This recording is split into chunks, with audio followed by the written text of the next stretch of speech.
who will be crowned the winner of South Summit 2023. We are entering the final phase of this exciting competition and, of course, this amazing conference.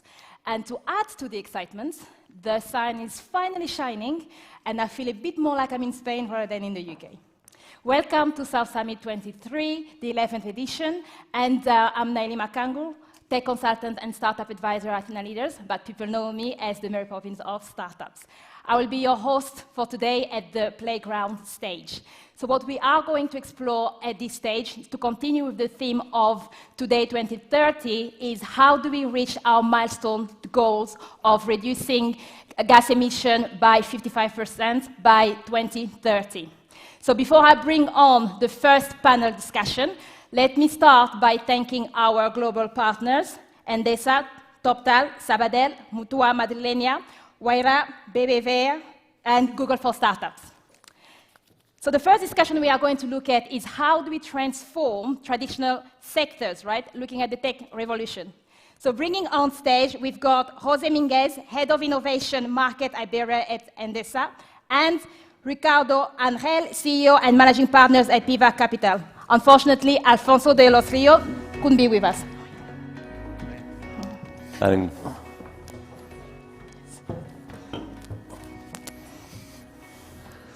Hello, thank you.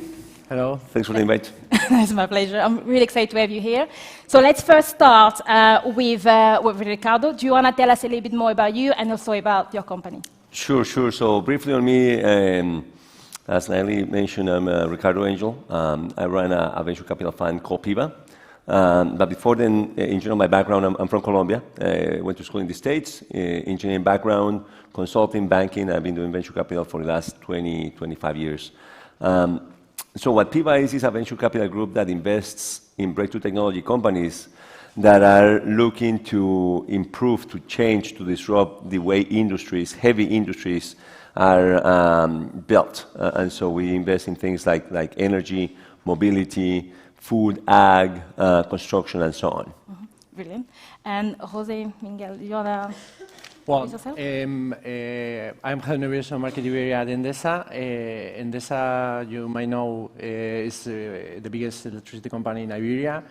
We have 12 million smart meters, 9.3 gigawatts of renewable capacity, and more than 10 million customers. And we belong to Enel Group, which we are in 30 countries in 5 continents. So we are a huge multinational in the energy sector. Brilliant. So let's start discovering a little bit more about the work that you both do. So if I start with Ricardo, what industry does Piva focus on, and especially when you look at the company that you invest in, their trajectory when you start with them? Great, yeah, happy to. And so some of the industries actually I already mentioned.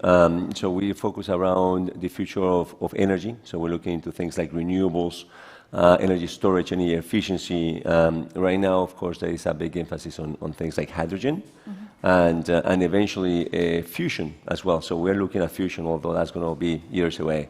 We're looking into mobility, anything from planes, trains to automobiles. So we're looking into electric vehicles, drones. We're looking at aviation. We're looking at marine, and so on the mobility side, it's not only the vehicles themselves, but also how can you make them autonomous, right? And so that's what we're doing. In addition to that, we're also looking at fundamental material companies. And so if you think about construction, which is a huge, a huge multi-trillion-dollar business, we're looking into things like steel. How can you make steel actually green? And so we're looking into ways to actually make them completely sustainable and make them better quality and also cheaper. And so we're looking into things like steel, concrete, cement, and so on.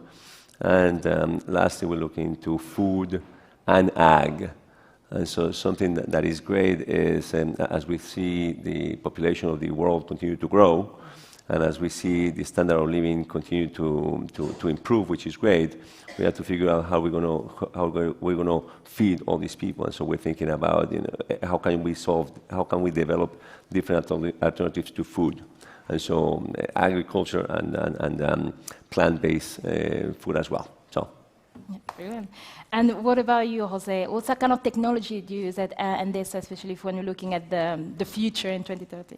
First, a short brief about the energy industry. The energy industry has like 3 important pillars, which are generation, of course, to generate the energy, distribution, which brings the energy to the end customers, and finally, the retail.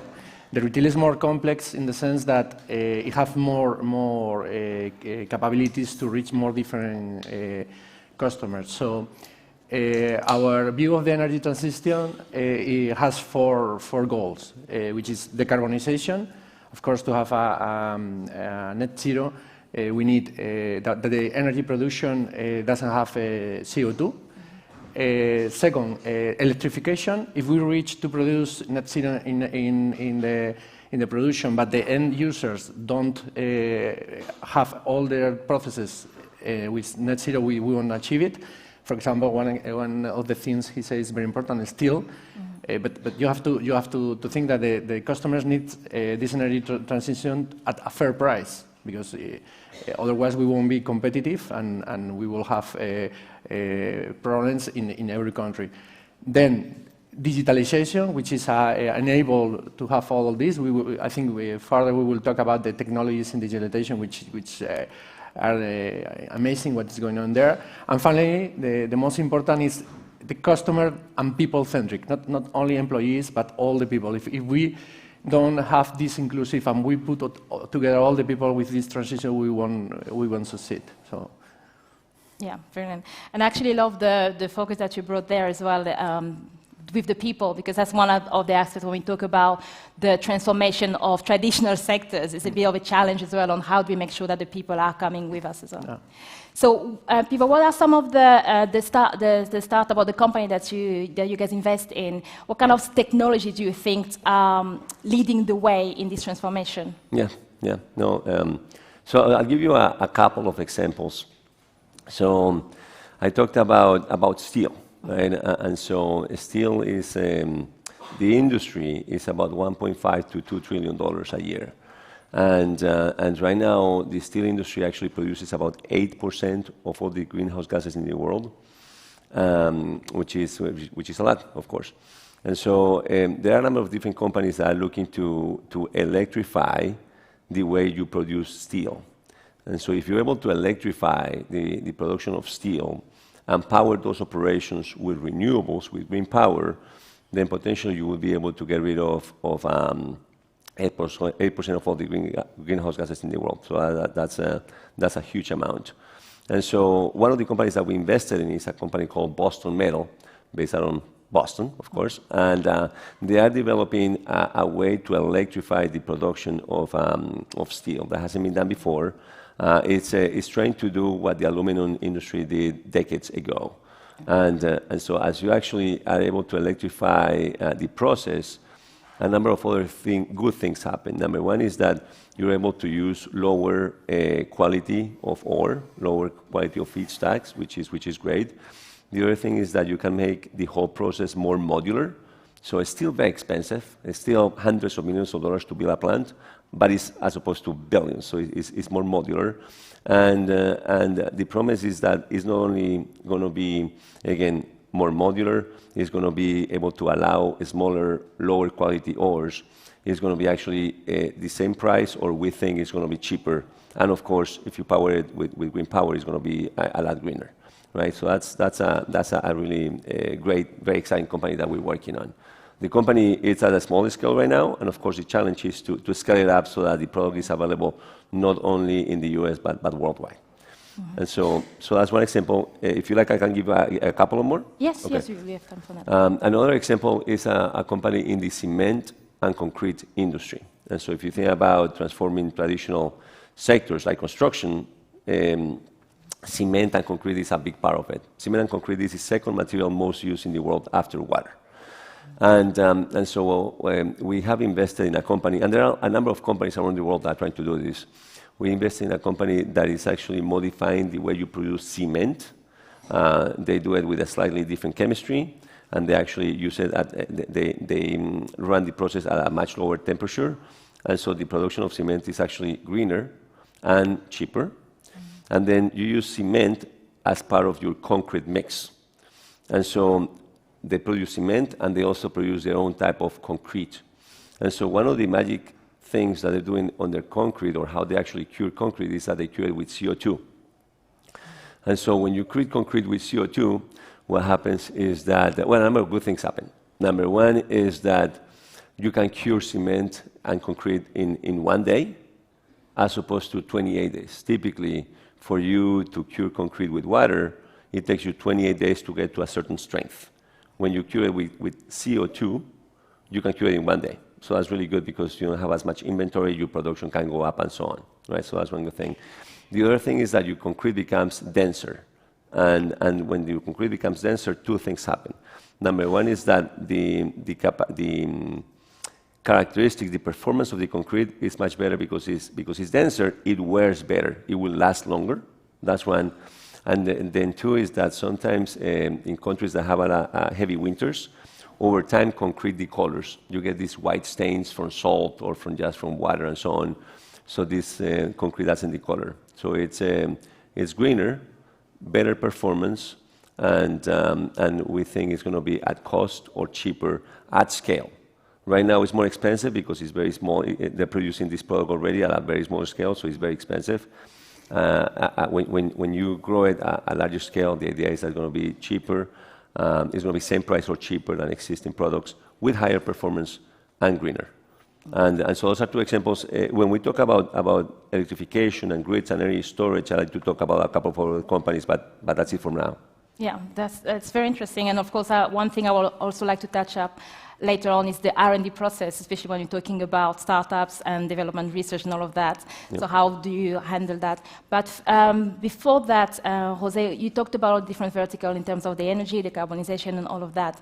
So of course, there is also the influence of all of the other players that you also need to work with and coordinate. And how do you at Endesa manage all of that in addition with the technology that you use for that? Well, before talking about the how, I think I'm going to talk about the what we are doing. And one example we have gives a very good view of the complexity of all the things we are doing worldwide, because we are a very global company. It is the communities. We have constituted communities specialized in technology. Why is that? When you look backwards, first, an electricity company, they don't really have to worry much, because we have huge power plants, carbon, gas, nuclear, and all the energy went through to the end customer, and you just have to manage like industrial plants. But we start to have distributed energy. This gives a really complexity to the grid. The consumer is more and more exigent, because he's not only looking at us, he's looking at all the digitalization and in other companies who have started first, like banks. So this gives a lot of complexity to the company. So in these communities, I'm going to say a few names, and I'm going to give some examples of projects we are doing. This is a blockchain community, drones, hydrogen, 3D printing, sensors, metaverse, wearables, new materials, quantum computing, artificial intelligence, robotics, energy storage. So why is that? Because people find out with this tech revolution that you need to specialize a lot, even for the business units. They are very good at what they're doing. So we get together all the people that are working in the same technology. One example very good is the artificial intelligence, but because the same algorithms, not exactly the same, obviously, the machine learning algorithms that we are using in marketing, we are trying to predict how is the behavior of the customers. The same machine learning algorithms is being used in trading units to predict how the markets are behaving. And some examples that I will give now on generation. What are we doing in artificial intelligence? Some interesting things. For example, with visual artificial intelligence, we are predicting maintenance to see the algae which is accumulating in the hydropower plants to better predict. With machine learning and analyzing the vibrations of the rotors of the windmills, we stopped to doing a predictive maintenance to really a real-time one. They know exactly what's going on in the thing. Of course, in customer care, the artificial intelligence is completely changing the way we process data. For example, now we are able to process all the calls we receive to increase the quality. In last years, the chatbots, the bots had developed to a level we couldn't believe this is possible. Now we are analyzing, for example, how is ChatGPT going to impact in our business. I think I will talk about that. Well, this is an example of one community which is very active because this is going really fast. Another example in blockchain, we really scouted, we make a lot of effort in this community because, you know, there was a super hub on blockchain, and we try to analyze really what could be implemented in our business line. And we developed a project which I lead personally because I think it was very important, is energy poverty. Try to interchange all the information between public administration, utility companies, and the social services of the city councils. Finally, this project is going to start in production in Malaga's city council in July. It has been really hard, and we expect other city councils to go. And here I have to say that one fail is that finally we are not making it blockchain. All the user is the same, but finally we didn't achieve to have really a network, public network, private network to handle this. But this gives me another important point here. As I said before, the important is the people, it's not the technology. So we try to make it with blockchain because, of course, blockchain have important things, and we succeed because we have it in production with blockchain, and we really pass all the cybersecurity, all the load. But finally, the important thing is that the use case. The use case was really a pain for the social services, and we say, okay, we might go back to blockchain in next year, but now we want to launch it as soon as possible with one city council. Well, I could give examples of all, but I think if we have time, I can give more examples, so we keep on going with them. Sure. Ricardo, it'll be interesting to hear about the startup in the energy sector that you mentioned as well, in terms of more examples and use cases on that. Yeah. So Endesa, how big do you say Endesa was? How much generation do you guys have? I say the. In general, how big is the company? As Enel Group, we have 59 renewable gigawatts and 31 conventional gigawatts. Okay, so 59, 31, 90 gigawatts, right? And so 90 gigawatts, that's a lot of power, right? 59 renewables, and you know, if we think about the goal that right now a lot of countries, a lot of companies have in mind is net zero by 2050. Net zero by 2050, being carbon neutral by 2050, right? And so that sounds like it's far away. It's actually not that far away, right? 27 years from now, so it's not that far away. And if we think about, you know, how are we going to get to net zero, it's not really clear. Right, and so I do think that technology and innovation are going to be part of that, right? In the whole process, we need to do a number of different things. So we need to do what we do better, right? Make our industries more efficient. And I talk about steel, and I talk about cement and concrete. We're doing similar things in food and ag and so on. So you have to make existing industries more efficient. Another thing is that, you know, most of those industries are going to try to be electrified, right? And so we're going to be building more and more renewables. In the U.S. alone, in the next 7 years, there will be 59 coal-fired power plants retired as we try to grow our renewables, which is great, right? I love renewables, and they're becoming cheaper and better every day, which is great. And so in the next 7 years in the U.S., those 59 coal-powered power plants are going to be retired, and that's base load. And so when you have more renewables, which are very cyclical, right, when the sun shines or when the wind blows, and when you remove a lot of that base load, then you're going to have a big issue in terms of how are you going to make the grid stable.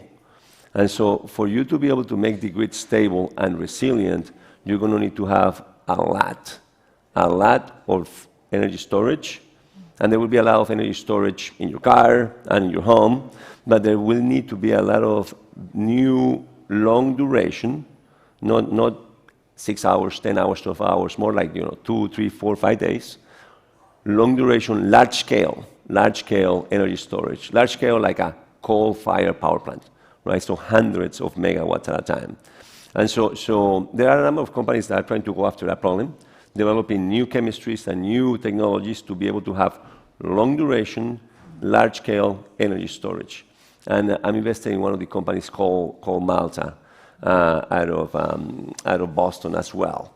And so what they're trying to do actually now is to in a way, kind of like improve on existing technology using molten salt. So molten salt as an energy storage medium has been around for the last 30 years, from solar troughs and technologies that actually have been used here in Spain. What this company is doing is making that process more efficient, cheaper, and more efficient, greener, and more cost-effective. And so what they do is when you have a lot of solar energy or wind production, you actually turn those electrons into heat, and you actually conserve or store the energy storage in terms of like molten salt, so hot salt. Salt is relatively cheap. And then, so you store it when the electrons are cheap, and when you need electrons at the right time, then you convert heat into electrons, right? And so it sounds pretty simple. It's actually not that simple, but it works and it's cheap. So anyway, that's one of the examples that we're working on energy storage, large scale, long duration energy storage. And then something that you may talk about later on is how do you manage all these assets to make sure that the grid is optimized, that the grid is well run, right? And so all of that, right? All of that is going to be done through a lot of really smart algorithms and different systems, which I'm assuming you're investing on. You open many subjects. Yeah. First, I'm going to talk about the electrification. I have here some data. You have to think that, of course, now we are pushing the technology of the things that are needed, and the easiest part is the technologies that are really useful. Talking about heat, which is one of the things you talked a few times, we really have the technology to medium temperature between 100 400 degrees with high temperature heat pumps or solar process. That's fine to the level of technology we have today. These are for drying, evaporation, distillation, washing, rinsing, food preparation, transport, refrigeration. For that, we have the technology. We don't have the technology for the higher temperatures, which is being developed, like reforming and cracking in petrochemicals, cement, glass furnace, and steel mills. So there's going to be a lot of new developments in those fields, because, as I said, today is the technology, but you have to always think that you need a fair price for this to be achievable. From the storage, I totally agree with you that that's obviously, if you have sun, the production is going to be when it's the sun. If there's no sun, you have production. If there's wind, you have the wind. And you have too much wind, like something happened last week in Holland. The price went minus 400 euro megawatts. That's crazy. That's crazy because that's going to ruin the people who are investing, because you have too much energy there. So what is the easy solution? The easy solution are the demand response systems, which allow in the grids to have markets so people can manage their load. This is from their customers. If you generate too much, you can do kind of like, for example, the pumping power plants. They have a physical limit, but you pump and then you storage in gravity, the water in gravity. Of course, systems like the salt, there are like 1,000 projects in storage. The difficult part is to know which one is going to be the good one, because everyone predicts very well the past, but the future is another thing. And another interesting thing is about the electric vehicle, which I think you are investing too. There's a panel after that, but just to give a brief about that. I remember when we made the first project like 10 years ago, we made a project with Nissan to vehicle-to-grid system. We made the Smart City Malaga. We tested there the first implementation of cars in the world with Nissan. And at that moment, 10 years ago, was like crazy. Who is going to buy an electric car? Well, now I have an electric car, and there are many people who have an electric car. I'm very happy, and I will never switch to combustion. So things don't go as fast as we imagine, but they evolve. And I think you could talk a bit about your investment in electricity. No, it's kind of funny, right? You mentioned like EVs, electric vehicles. Now they're finally starting to come up, right? But it's right now they're still under 1% of the fleets out there, right? It's going to take decades before we change them, even though they're working really well. They're really cool, right? And they're becoming cheaper and cheaper. Yeah. But it's taking a while. I've been doing this, as I mentioned, for a long, long time. I remember in 2008, I was looking to invest in batteries for cars and in electric vehicles. And so at the time, this is 2008, right, 15 years ago, at the time, there were predictions that by 2010 there will be 72 different EVs, 72 different types of EVs, right?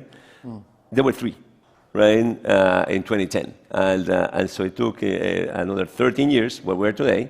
And from now, it's going to take, decades before we actually change the fleets, because fleets are becoming, they last forever, right? 10, 15 plus years nowadays. I recommend to attend the next panel, which they will talk about this with experts in mobility. Yeah, definitely. Yeah. But I guess it's interesting what you say, it takes decades to change, not just in terms of the technology advances, but there's also the other part, which is the consumers' behavior, circular economy, and all of that. And I think one question, again, very speculative question, but do you think that we are doing enough and we are going to reach our goal by 2030, or there's still a lot of work to go? Yeah. I think we are not doing enough. And I think we should do more. But the thing is that not everyone believes this. This is a fact, because this is global and not all the countries are so involved. There's a lot of political reason behind this, but that's my belief. I'm not a scientific expert, but I talk a lot with scientists and they are very worried. But I think, on the other way, we are in a good path, because now people are more concerned and we are doing a lot of things. But the thing is that some people think that technology is just a matter of putting money, and this is a huge mistake. This is a huge mistake, and we have seen a lot examples of that.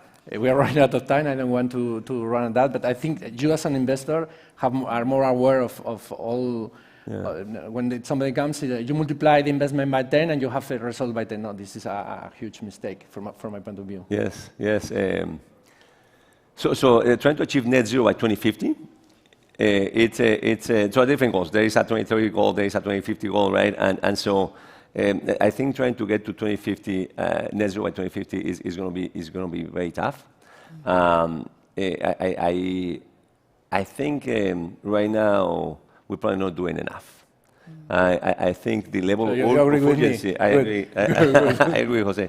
I think right now the level of urgency is not there yet. I think people are waking up and people are starting to see different effects. I think it's going to get worse. And before it gets worse, I don't think there's going to be a lot more focus. And so I think it will get done, but right now I don't think we're doing enough, right? But we're doing more than before. And so that's a good thing, and there is a lot more interest. I forgot now the count in terms of the number of countries that have signed up for net zero by 2050, which is great and increasing. The number of large corporations that have signed up for that goal is also increasing. The number of investors, trillion-dollar investors, and hundreds of billions of dollars going into it. That's a big thing, and so we're heading in the right direction. Yes. Yeah. And for my part, I guess the only thing I'd like to mention, what I appreciate now, of course, you said, are we going to get there is a question, but it's great that we're at least moving in the right directions. We talked a lot about electric cars and long journeys as in issues, but now we're thinking about how can we increase the capacity of the batteries, which is going to improve. But one thing I see a lot now as well in the innovation, the collaboration that's happening between companies, startups, and more. So that gives us a bit more hope, because it's not something that just one company can fix. We need policies and all of that. So that's great. To add in a positive way, I think that's the real spirit of open innovation, because at the end, all the companies are realizing they can't go alone. It's impossible. And there, we don't have time to talk about this, but there is how do you manage this collaboration, because this is important. The companies want to defend their profit, defend their position in the markets, and that's the miracle of the open innovation, because at the end you search the best in class of every spot to develop this as fast as you can with the resources you can. And here is to end with some positive. This is where all the innovators and all the innovation and all the startups that are coming here at Summit, they have the spot, because there's always a spot. You have to be the best in whatever you do to really give and push this energy transition. Brilliant. Yeah. Thank you very much to both of you for this very interesting conversation. And of course, those who are interested to talk more, continue on the topic of mobility, as we've mentioned, that's the next talk coming up. And we are also talking about open innovation and collaboration later on this stage. Thank you very much. Thank you. Thank you.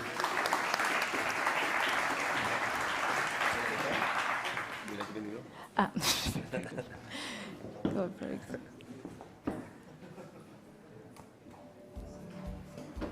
Thank you. Perfect. Yeah, that's right.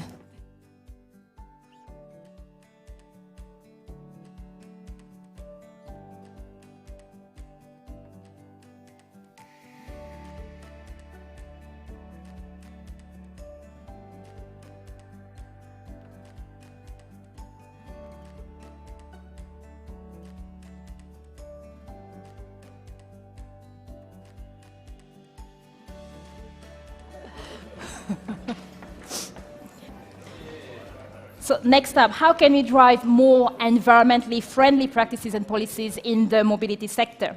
So the talk is called Shifting Gears, Investing in the Next Generation of Mobility.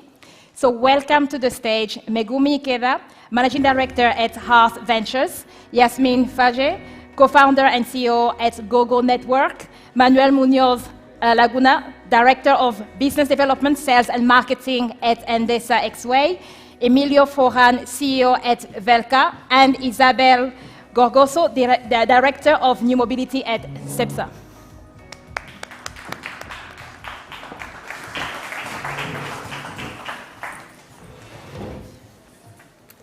Hi, everyone. Thanks for coming on a Friday morning. Ambitious. Why don't I start? Nice to see everyone. I'm Megumi of Hearth Ventures. Why don't I start with asking everyone a question, which I actually didn't include in sort of our conversations earlier, which is, where do you think mobility and sustainability, our cities and countries will look like in 25 years? I realize it's like, who the hell knows?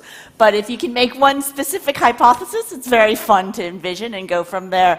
In the process, if you can introduce yourselves and your company, and I think I'm going to make you stand backwards for part of the presentation, that would be much appreciated, just at the beginning, just so you can make your statement. I'll do it now, no worries. So we'll go around this way. Okay. I start, so this way or that way. Okay. Ladies first. Ladies first, Ladies please. first, thank you. Okay, so I'm Isabel Gorgoso. I work for Cepsa, and I guess that almost everybody knows what Cepsa does and the business that we were driving during the last almost 100 years. But now we are in a very important process of transition. We are changing the whole company because we have a big engagement with the climate change, and we announced last year our new strategy that is Positive Motion.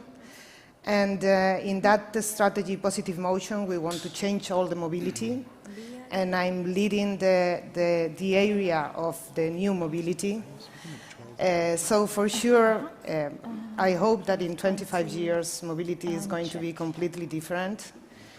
We are not going to be using fossil fuels anymore. How do you say your name? And but who knows with what technology are we going to move? You don't know what's going to drive our... We don't have a crystal ball.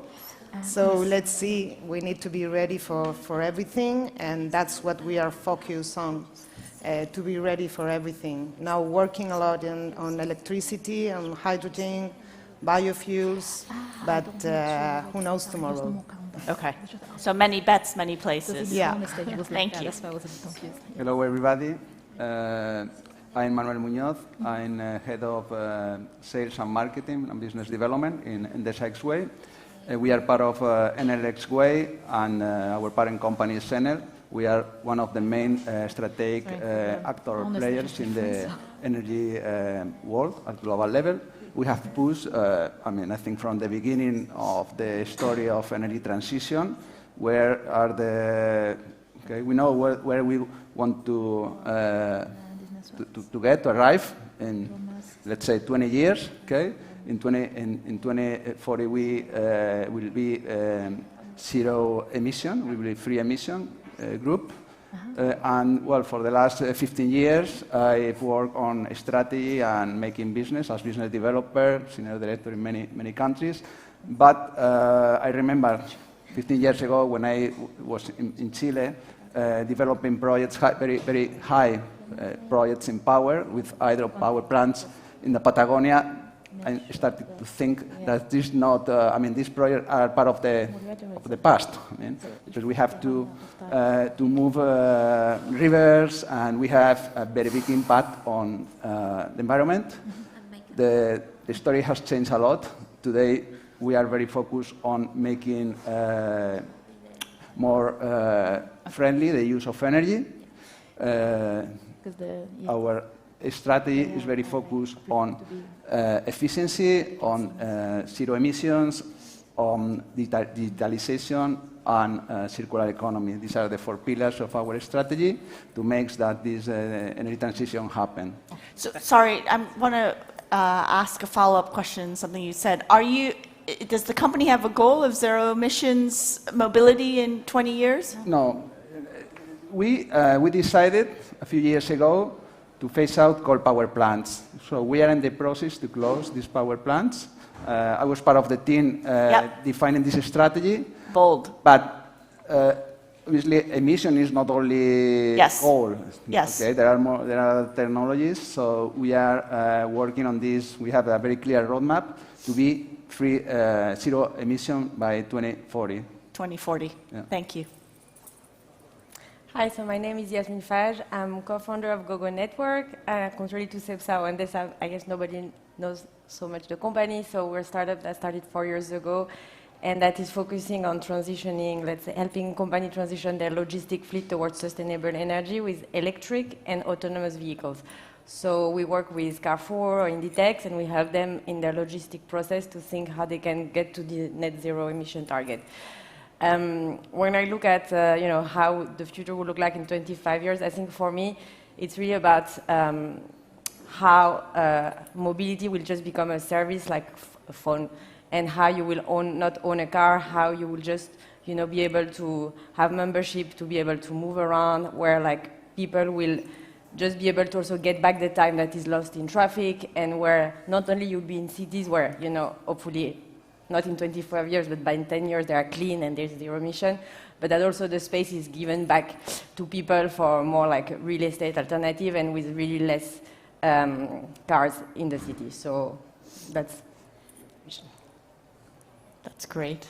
Optimistic. Yes, Great. you have to. You have to be. You have to, always. right. Morning, everyone. My name is actually Jorge, not Emilio. I'm coming on behalf of Emilio. I'm the Chief Growth Officer of Belka. Belka is electric mobility company. We sell motorcycle, mopeds, and e-bikes. We are currently operating in Spain, Portugal. We also have small operations in the States, Cuba, and other territories here in Europe. And well, I think that was quite a challenging question.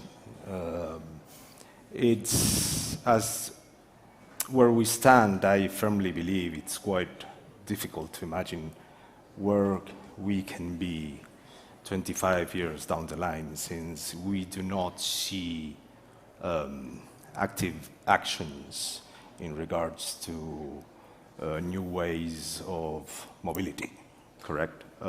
Government policies, at least I'm speaking here of Spain, they are way behind other territories, which is certainly not accelerating the transition to electric mobility the way it should. That being said, when it comes to technology and zero emissions, I think 5G will represent quite a decent change, Web3 as well, all towards the journey of trustworthiness and decentralization. So certainly there is an agenda, and we see it. We're working towards that agenda, and certainly there will be cleaner cities. Okay, there's a couple points to draw on from everyone here. There's technology, there's the tough thing around regulation and policy, consumer habits, and corporate systems. Let's start with a really optimistic one, technology. You've talked about Web3, you've talked about decentralization, you've talked about various technologies that you're at play. Maybe I'll start with you because you're doing a lot of electrification and AV work. Can you talk about some of those technologies and maybe an interesting fact that's less well known, or the reception that you're getting in terms of the ability to deploy those relatively new, some not so new technologies into your product?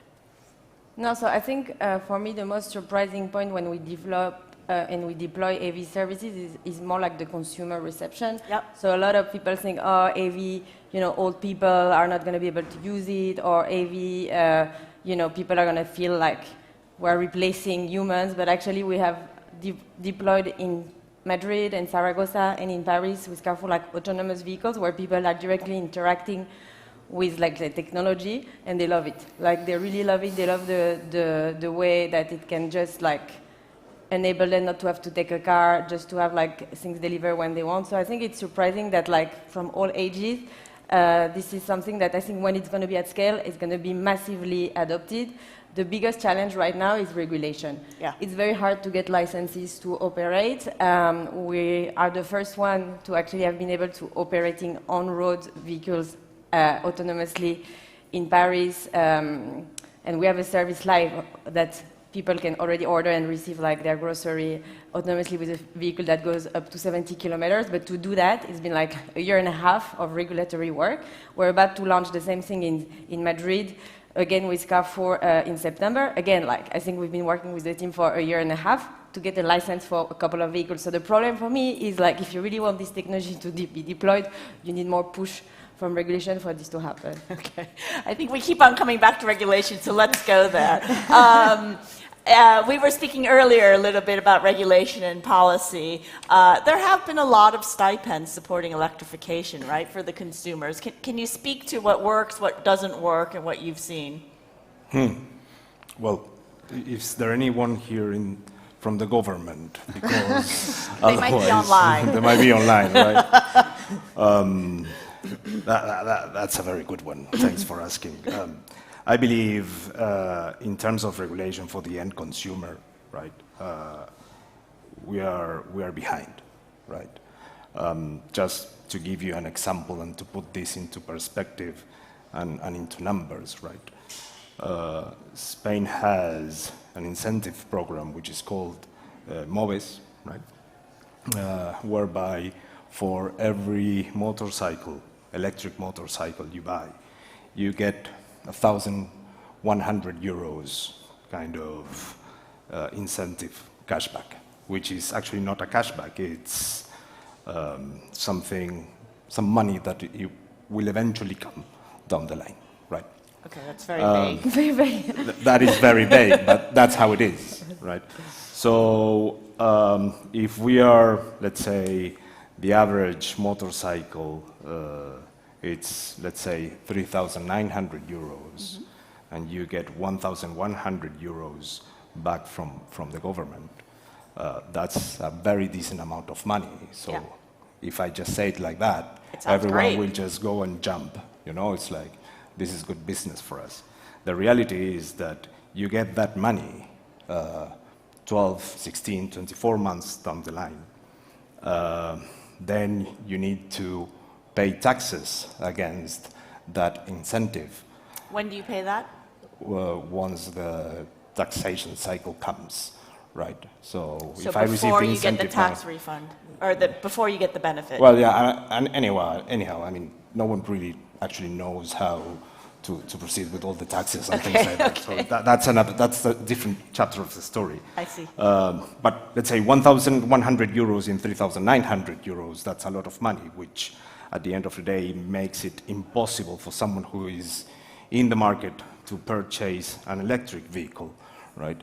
And get that as a benefit. If we go to, let's say, the highest level, someone who is eventually purchasing a Tesla or any electric vehicle, which is way above 50,000, 60,000 euros, well, eventually that's someone who can afford to get that incentive 24 months down the line.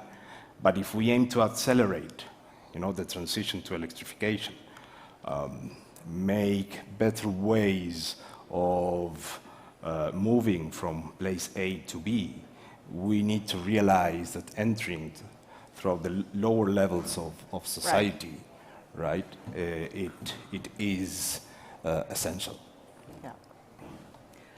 Isabel, how about you? Can you talk a little bit? Are you comfortable speaking about regulation and policy and sort of the challenges? Of course, because I think is the main challenge that we have now.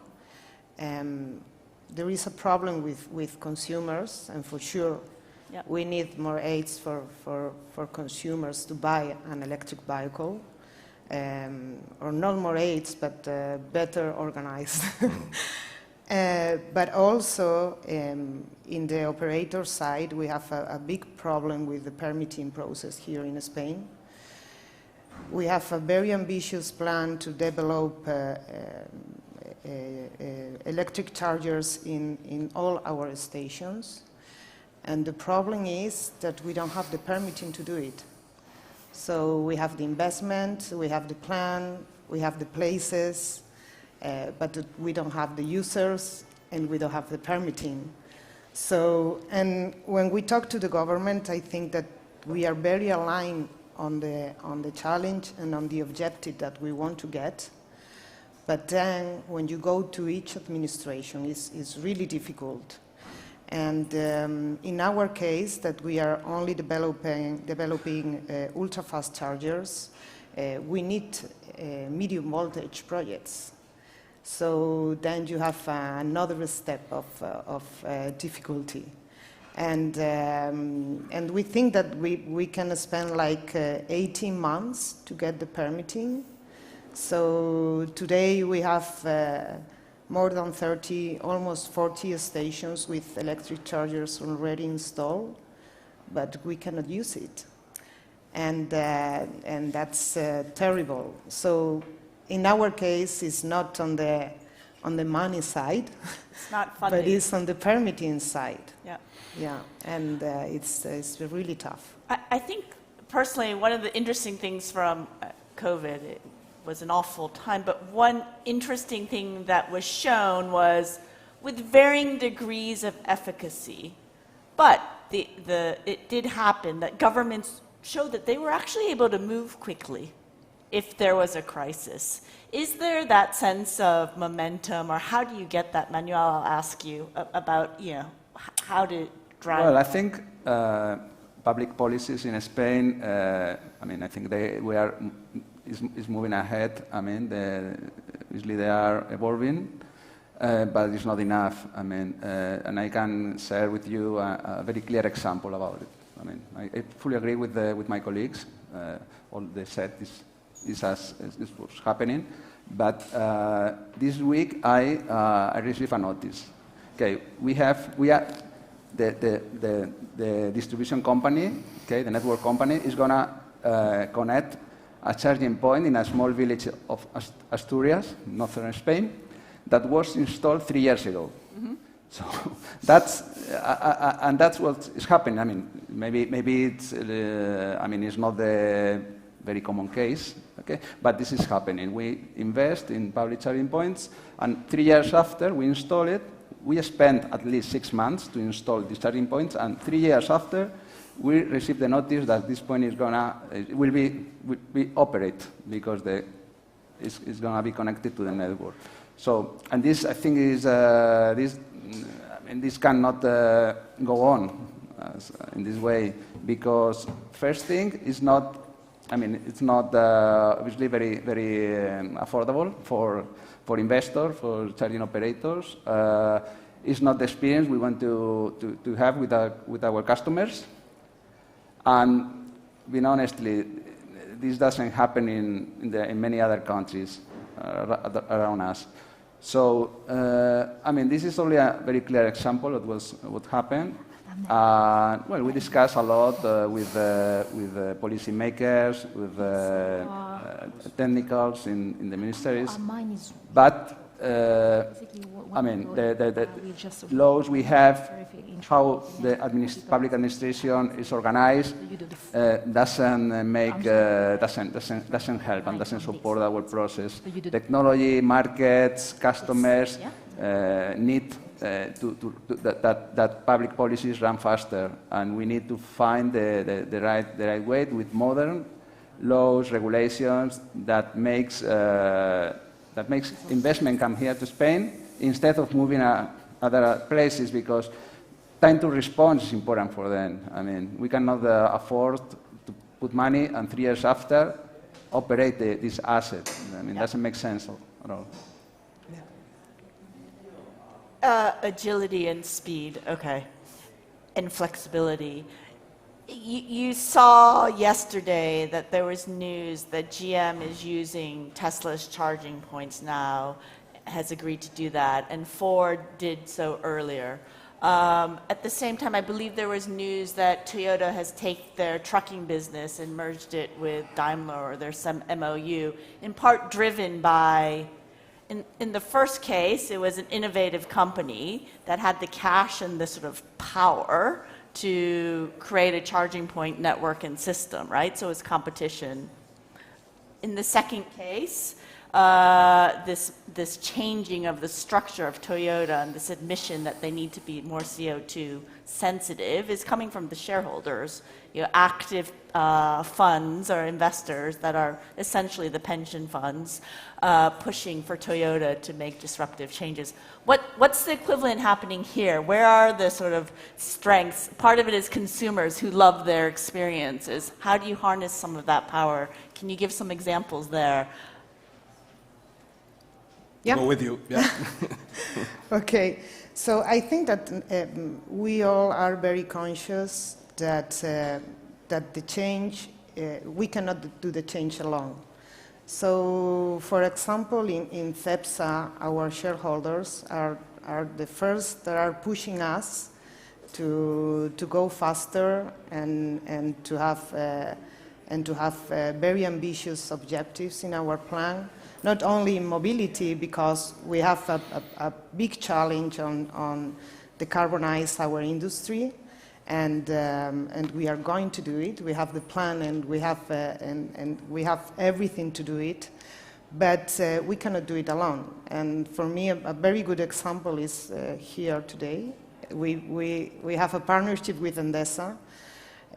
What maybe, I don't know, 3 years ago was something that nobody could think about it, like a fossil fuel company has a partnership with an electric company, but we know that we need to be together, and we are very aligned on the objectives, so we are working together in many fields to go to the new ambition. And we changed completely our vision of the business, so it's a very good example. And like that, I think that most of the companies are changing completely, to focus on this new zero emissions goal. Yes, I mean, how are you using your consumers or other stakeholders sort of to drive change? I mean, in our case, we also operate in France that maybe have a bit more, like, let's say, like Carrefour, for instance, they have committed publicly, and it's a public company, to net zero emission by 2030. And they had like huge challenges for this year. So one of the reasons they work with us is because of that shareholder push or the same thing. I think at the corporate level as well, like Inditex, when I speak with the head of logistics, he cares about like making sure, you know, they are going into the right direction and they have the cash to do so. So I think it's also a corporate push. On top of that, the whole point about AV is that once you do it at scale, like, and the technology, you know, the cost of manufacturing and the sensors and goes to like scale, you can really get saving between 50 and 60%. So then there's also a really incentive economic. I mean, but that should be the case, right? At the end, you want economics and sustainability to go together. So yeah, so I think, of course, consumer that wants to also be involved in a service that is more digitalized, faster, and actually like environmentally conscious, but also shareholders and corporate. I mean, government, I don't want to blame, I mean, like, there are some cities in Spain, like Zaragoza, where the mayor is super advanced and they are doing so much for the cities, but the problem is that it's hard to work, as you were saying, like, you know, city by city, when you want to scale a product. It's not having so much power in the region. It's great for like democracy, but like for scalability of technology, it's a little bit more challenging. And in the US or in some countries where you have more scale, even by states, it's just like, I think it helps. Yeah. Consumer adoption, you were speaking about how it was regardless of age. Can you speak to me about consumer adoption and what your consumers think about? Are they aware of, should they be aware of biofuels, hydro energy, et cetera? Would you like to start as a consumer product? Well, in the consumer adoption side, I think that there's also work to do, right? And we're doing it. So electrification and the way is publicly communicated has a big challenge, which is communicated throughout the range, right? So people do get that range anxiety, and we aim to put that on top of the table and remove it. Because, I mean, at the end of the day, on an average working day, we do, what, 20, 30 kilometers at tops. And when you talk to someone, tell him or tell her, listen, it's 100 kilometers of range on your bike, and they go just bananas, right? They don't understand they can commute. And as a matter of fact, they can commute. Or else they do 3 kilometers a day, right? And when we draw a line throughout the map and we tell them, listen, within 3 kilometers of range, you can visit all these various touch points of the city. That's an aha moment for the customer, right? And that's one side. Then you have the pricing side, which eventually will come through the scalability of production, right? Because electric vehicles, from that perspective, they're still expensive to a certain extent, even though you can recover the money afterwards throughout the savings. But I will put those two topics top of the table. Manuel and then Isabel? Well, I think it's important here that, as happened in every transition from a mature market, mature solution to a new solution. That's what's happening with this energy transition look forward scenario. The time to response may be slower. Okay, that's a challenge for adoption to customers. Okay, in particular for older people who are used to consume solutions with a, easy way, very slow time to response. It's true that young people, youngers, are used to have a very short time to respond. They want to have what they need soon. But also it's true that they are, let's say, they are very conscious on sustainability. And they trade off these two things. So I think we have the big opportunity about customer adoption with young people, because they know that something is happening and they want to have these new solutions with them, and they are part of the solution. We have to pay so much attention with mature people who obviously this is not perhaps not what they would like to have. Okay, they want, and I can put the case of the sample about charging with an electric vehicle. Takes time, takes longer than fuel charging. So people, obviously mature people, perhaps they say, okay, I mean, doesn't make sense to spend 15, 20, 30 minutes. You know, I must take a coffee because I must spend time charging. Okay, we have to pay attention on this. We have to improve our service. We have to be customer centricity to get the adoption on these people. Young people, I think, is going to be more natural. Yeah. Okay? And this is something that we have time for them. Yeah. Isabel. Yeah, because I think that we need to make a difference depending on the mobility that we are talking about. Yes. So if we are talking about the passengers' mobility and we are talking about motorcycle or even electric cars, what we need are the subsidies for the customers to afford an electric vehicle, and also we need to have infrastructure on the case of cars. And if the people don't see the infrastructure on the streets, they are not going to buy an electric car. But if we talk about other sectors like aviation, for example, yes. they have like a very strict regulatory that they need to comply. So they are giving big steps on changing the mobility on aviation. In France, for instance, it's forbidden to take a plane now. Within France. Yeah. And this is true that, like, at first I was shocked, but then I was like, okay, this is implemented. And for my brother that is younger than me, it's normal. Like, it makes a lot of sense. So I agree. It's kind of like, it's a mix of like habits, but also regulatory to be strong. Yeah, the problem is when the regulation doesn't fit with the technology. Yeah. And for example, this is happening on the heavy road transport. Yes.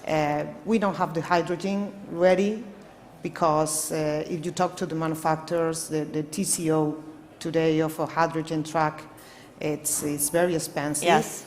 So the companies cannot afford a H2 truck.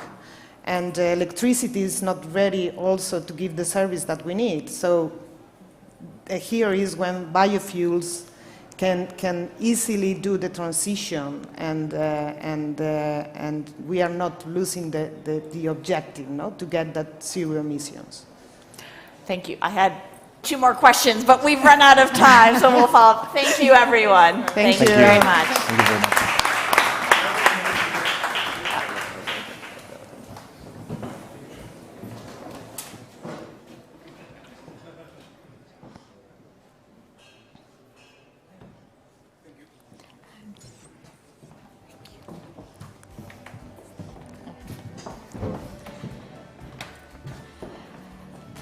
Thank you very much at the panel and discussion on mobility.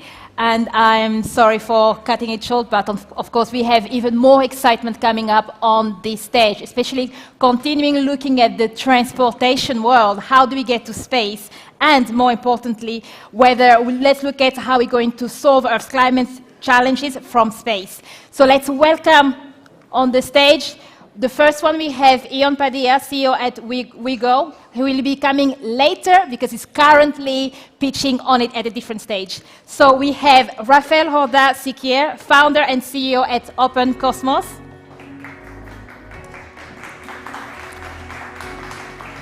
Sergio Carvalho, head of impact at Planet First Partners. Paul Thomas, Global Space Innovation and Energy Innovation Lead at Accenture. And Unai Franco, Managing Partner at White Peak Partners. Thanks, and welcome everyone to this exciting panel discussion where we're going to be talking about how to solve the climate crisis, or how to help solve the climate crisis from space. And in order to do that, we are very honored to have 4 very distinguished guests. There's 3 here and 1 about to join in any minute now. Starting from the left, we have Rafael Jorda. He's founder and CEO of Open Cosmos. OpenCosmos is an end-to-end developer and manufacturer and operator of small satellites. They have recently launched also DataCosmos, which is a data and insights platform, a subscription platform where companies can access in order to inform their decisions. We have also Sergio Carvalho, who is head of impact at Planet First Partners, who is a London-based Article 9 venture fund. They invest in companies that contribute significantly to the UN's Sustainable Development Goals and addressing nutritional, health, and sustainability challenges. And we also have Paul Thomas, a managing director at Accenture, and the global lead in innovation in space, material science, and energy at the firm.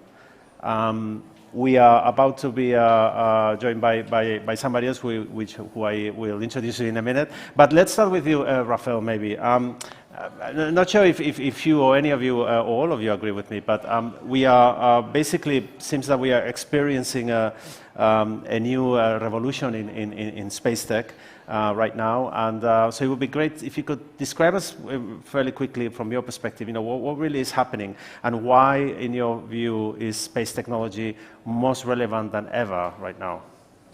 Sure. So basically right now there is like a change of paradigm in the space industry.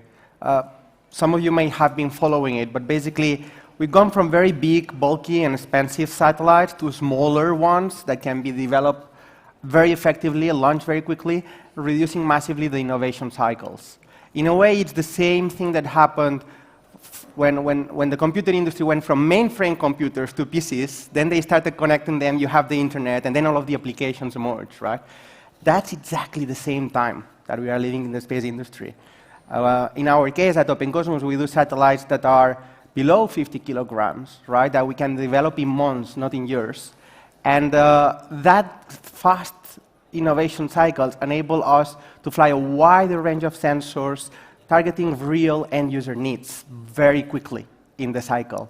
And this enables anyone, many of you probably in the industry, to use those new data sets to be able to address the global challenges, which is what has brought us here for the panel. Yeah, okay, excellent. Great for the summary. Paul, let's continue with you. I mean, you've been following the sector for some time now, but you, as a firm, have also very close relationships with many big corporations globally. Do you think that they are up to the task to incorporate and use and consume space data in their decision? Do you see the demand on their side to impact the day-to-day and hence also the sustainability goals? Yeah, so I mean, Accenture is we're a large, professional services and IT consulting company. We have 9,000 clients globally. Okay. 3/4 of the Fortune 500 are Accenture clients. So we're pretty well connected with every type of company across all the types of industries. 10 years ago, we said every company would be a digital company. And then every company became a digital company. We had a digital division, and in the end, we moved the digital division into the rest of Accenture because we didn't need a separate division for that anymore because it was everywhere. We're now in that stage where space and space technology is something that will affect every company. So we believe that actually every company will be a space company at some point in the near future.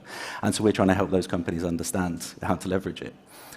If you think about, I think there was a report by the EU that said that in 2021 there was $2.8 billion in Earth observation data and services associated with it. And that's due to double by 2031. So you can see people are adopting it. And I think, coming up from what Rafael was saying, in terms of, the cost of it coming down and more sort of competition, more sort of private companies getting satellites into space with more Earth observation capabilities, that's just opening up the options for folks to be able to adopt it.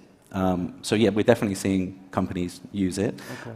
And there's sort of two main sort of areas. We have sort of Earth observation in terms of monitoring global assets. Yep. So you think how companies can look at that to monitor their assets in remote areas, thinking about monitoring even oil fields. You're talking about resources, sustainability.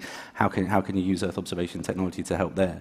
We have a project that we've done with Duke Energy in the States that looks at Earth observation technology to monitor methane leaks.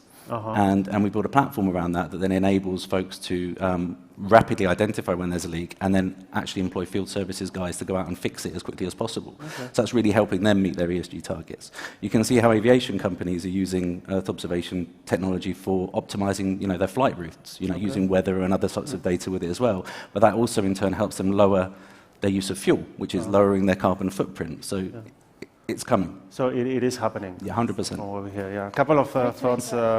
Yes, I will go. Just wanted to welcome to the stage Ion Padilla, CEO at Ouigo. Thank you.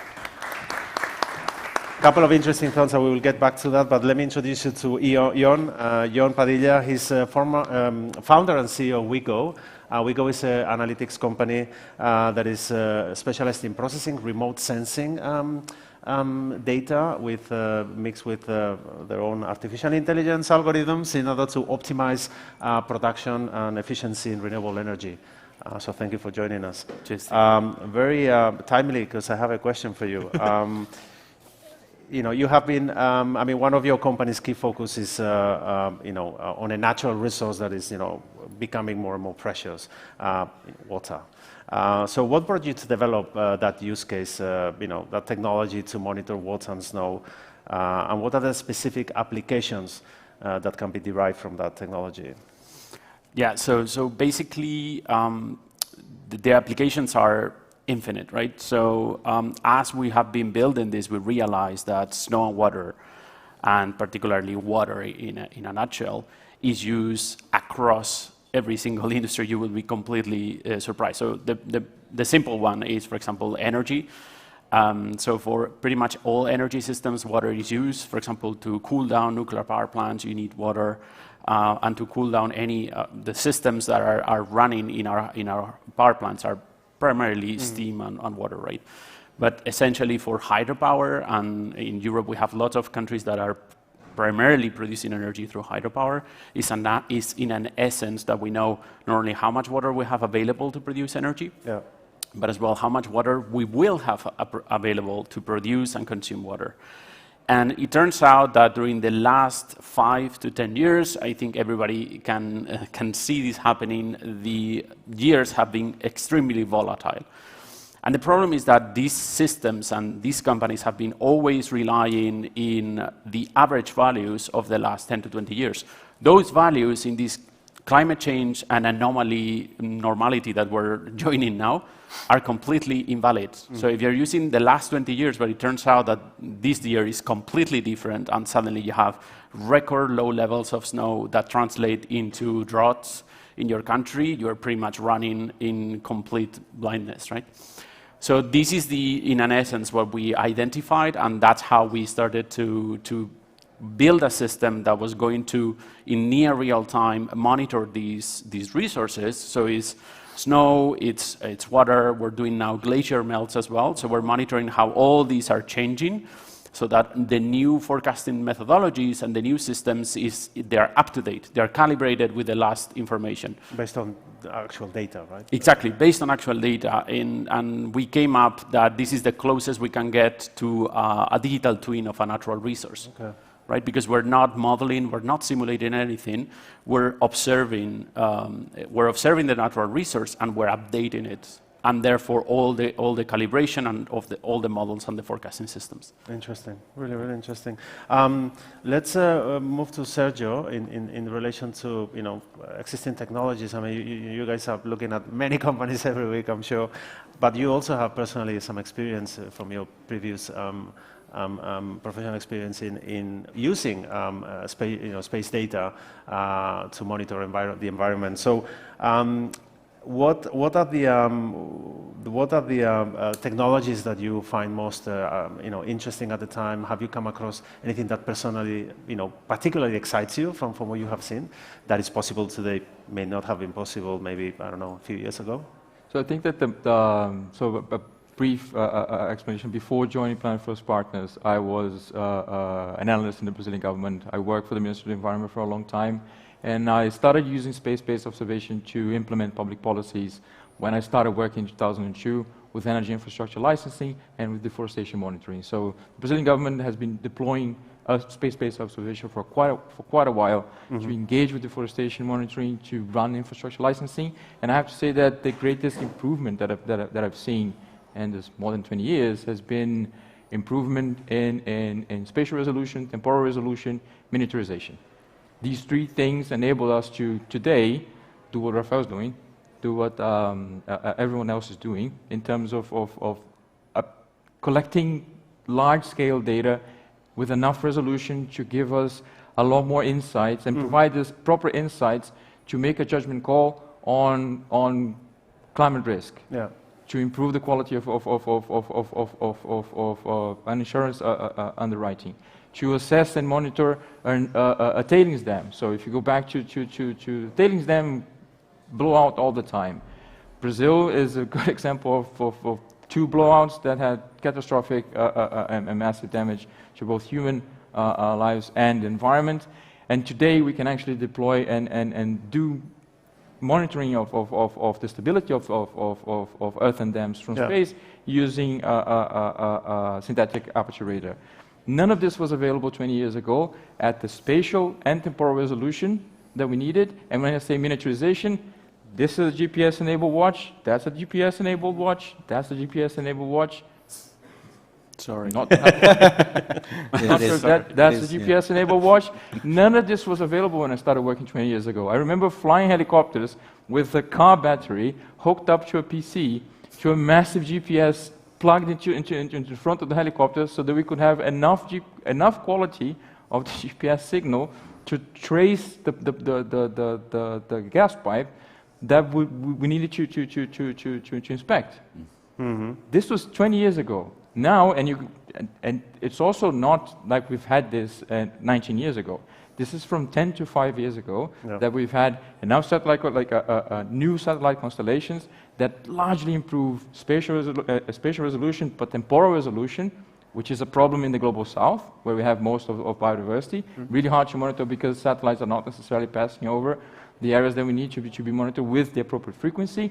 So that's an issue that has been resolved. Companies deploying, aggregating all this data, and processing it and giving us the insight. It took us forever, 20 years ago, to process, I don't know how many satellites, to just build the mosaic and get there and extract the intel we needed to instruct a unit to go into the field and curb deforestation. It took us forever to do that. Now it's done instantly. So that all changed. As a private investor today, what we're looking for is exactly the companies that are pushing the boundary on these elements and deploying commercially viable solutions to the market, which is also something that is very new and fairly recent. If you go back 5 years ago, you didn't have enough companies at scale that could deliver these aspects commercially without having to engage with defense. Interesting. So now we have it. So if you look at Planet Labs, for instance, they grew a lot. They engage all the time with defense, which is great, but not necessarily related to sustainability. So now we do have these companies pushing the boundaries with new constellations, new data services, new sensors flying into space, methane sensors. It's fairly new. Hyperspectral cameras flying in satellites, fairly new. All of this gives a ton of new data that we didn't have 20 years ago. And we didn't have it neither 10 nor 5 years ago. So it's rapidly changing, linked to that miniaturization trend that we've seen in recent years. Taking that sort of horizon a little bit further over the next 5 to 10 years, what other technologies you see emerge that still find no application today, but make you particularly interested in the sector? Actually, I'm going to bring it to the 1 year horizon. If 1 year. 1 year horizon. Because fast. We move fast, yes. And at Open Cosmos now, we have a portfolio of sensors that we are looking to fly as part of the Open Constellation, which is this constellation where we aggregate multiple types of satellites and provide great coverage over the specific regions of interest of customers. We have a portfolio of sensors that it's quite amazing. This year, we are going to fly an infrared imager to be able to monitor differences of temperature. This is critical for wildfires, for monitoring of insulation of buildings at city level, right? So that's one sensor we are flying, and I see a lot of potential for this kind of sensor deployed at scale. We are also going to fly, you mentioned hyperspectral cameras. Hyperspectral cameras, We are yes. flying hyperspectral cameras, combining them also with real-time communication capabilities on board of the satellite. So just literally 2 weeks ago, we announced a project that we have with the UK government and the Satellite Applications Catapult to monitor the Atlantic with hyperspectral cameras and be able to provide insights from that satellite in real time via satellite telecommunication inter-satellite links. That's going to change completely the way that we look at the sea, the coastal areas, and all of the impact in that changing environment. Another technology that we are extremely invested in as a company, edge computing on the satellite and advanced AI. We have, this year, I think, 3 satellites that will fly the most advanced AI chipset on board of them, which apart from the different sensors that we've been mentioning, it allows you actually to process the data, the images on the satellite, extract the information, and not have to download gigabytes or terabytes of imagery. Just the data that is really useful to the customer. In some cases, even down to sending it directly to the sensors on the ground via the latest IoT 5G narrowband capabilities, right? So all of these technologies are not a 5-year time kind of framework. We are going to fly them this year, and we want them to be exploited and used by all of you to solve these global challenges, right? Yeah.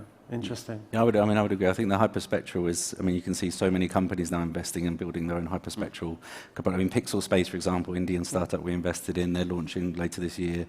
We've got Planet are developing their own hyperspectral now as well, aren't they, that's coming out. So that's definitely going to be, enable a lot more. I think there's always a question, though, between the technology advancements and then the use cases and the application of those actually have business value for the industries that will use them. And there's a sweet spot in there about the cost and the value. Yeah, exactly. And when there's more options, more different varieties, that enables you and enables businesses to understand what are the right ingredients and the right building blocks in order to build a solution that not only gives you what you need, but also does it at a price that makes sense. And that's and I think that's kind of some of the struggle the industry's had as we're moving into, I guess, the new space domain is getting to that sweet spot. And if I say just one last thing, because I know you want to butt in, but I think one last thing is from a technology perspective, I think also, we're very invested in, next generation computing, quantum, neuromorphic. I think that has a huge part to play. Quantum security of satellites, crypto agility, especially given, what's happening at the moment. The security of those satellites is going to be paramount as the world relies more and more on satellites for connectivity, for Earth observation, etc. So I think that's going to be really important. And obviously Gen AI, right? That's the buzz that everybody's talking about right now. So large language models and generative AI. And how can you use that? You're looking at all that data coming in. There's huge opportunities there with actually being able to leverage generative AI there, and potentially even thinking about how you're connecting that with digital twins of things happening in space and satellites, etc. Even bringing that into the metaverse, right? You can imagine going in there and actually interacting with your data live, through generative AI in that virtual world. I think honestly, the possibilities are boundless. That's why I love this area so much. So we can infer that the impact case is not at odds with the business case, right? Is that so? Well, from our perspective, it has been always the case that everybody's thinking like, yeah, you're a clean tech impact company, and therefore revenue is limited. That's the classic, but not at all, because what we're doing basically is helping companies to be more optimized, more efficient. And these companies could be doing things like, obviously, energy generation, but they could be doing metal trading, right, or mining. So in a nutshell, when we're trying to optimize or make companies that right now they're balanced towards emitting sources, etc., and you're helping them to emit less, you're making them more efficient. They're using less money. You're reducing their cost of operation. And we're talking about a mining company, about a nuclear facility, or we're talking about big hydropower dams. That's a lot of money. So in our case, for example, when we're talking to hydropower operators and we're helping them to understand better water flows, how much water they will have, and so on and so forth, in the end, their traders are more or less making around 1.5% more income for their companies, right? When we're talking about a small hydropower plant that makes around 100,000 1,000 a year, well, that's not too much, but there are some hydropower plants that are making 30 millions a year, right? There we're talking about big bucks. So in a nutshell, if through impact you're making old school companies to become more efficient, you help them optimize their operations, there is money there, and you're going to become successful and make a lot of revenue. Yeah. So I don't think those two are completely separated, and I think there are lots of opportunities right now to be chased. Yeah. Well, I think that's an understanding that is shared among many corporates these days, right? That's why a lot of things are happening. On the measuring the impact side, from a funds perspective, and thinking of potential startups are among the audience, how do you measure the impact? How do you do you have any specific sort of metrics that you look for? Or what is your approach there? Yeah, so this is I think this is an interesting point that it's easy for us Planet First to talk about this because we've adopted since inception we've embraced the European Sustainable Finance Framework. Rafael has been under my baton, banging him to say, demonstrate that you're actually enabling something that delivers a substantial contribution. So basically the way we approach it, which reflects the way the European Sustainable Finance Framework requires us to work with space-based observation, is to pull the companies to demonstrate that they can enable a substantial contribution by a third party. Exactly. Space observation on its own doesn't do anything, doesn't deliver on sustainability unless it's enabling all the economic activities on the planet to shift, to change, to improve. And this is our approach. This is how we push the companies forward. But there's a second point that is super important when it comes to sustainable finance, which we've touched, all of us already, when we're talking about, which is disclosure. Sustainable finance for us is to invest in companies that can deliver on the transition. Yeah. But more important than these companies, than us investing in these companies, is corporates no longer having the excuse not to engage with sustainability standards. Because for a long time, and still is the reality today, reporting on sustainability is built on the back of narratives, some quantitative data, and everything is loosely collected and reported in text. We no longer have that excuse because we have enough critical mass from space-based observation available commercially, so no longer behind a government door or you have to knock on the door of the European Environmental Agency to ask for that data. We have that all available today, commercially available, easily available for corporates, and corporates can shift the way they get there. What's missing right now is just a teeny bit of enforcement, which is coming, just a tiny bit of, not really enforcement, just a tiny nudge from regulation, which is coming with the CSRD, which for us is amazing because we're going to get a lot more data to sustainable investment. But more important than that, awareness and expertise within corporates to change how they handle sustainability, which will create a lot of demand for these guys.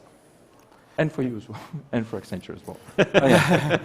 One key thing there, I think, it's now we can measure, right? We can measure right now, quantify things. We don't need to rely on narratives and stories, and we can scientifically measure at the global scale the real state of things and the change.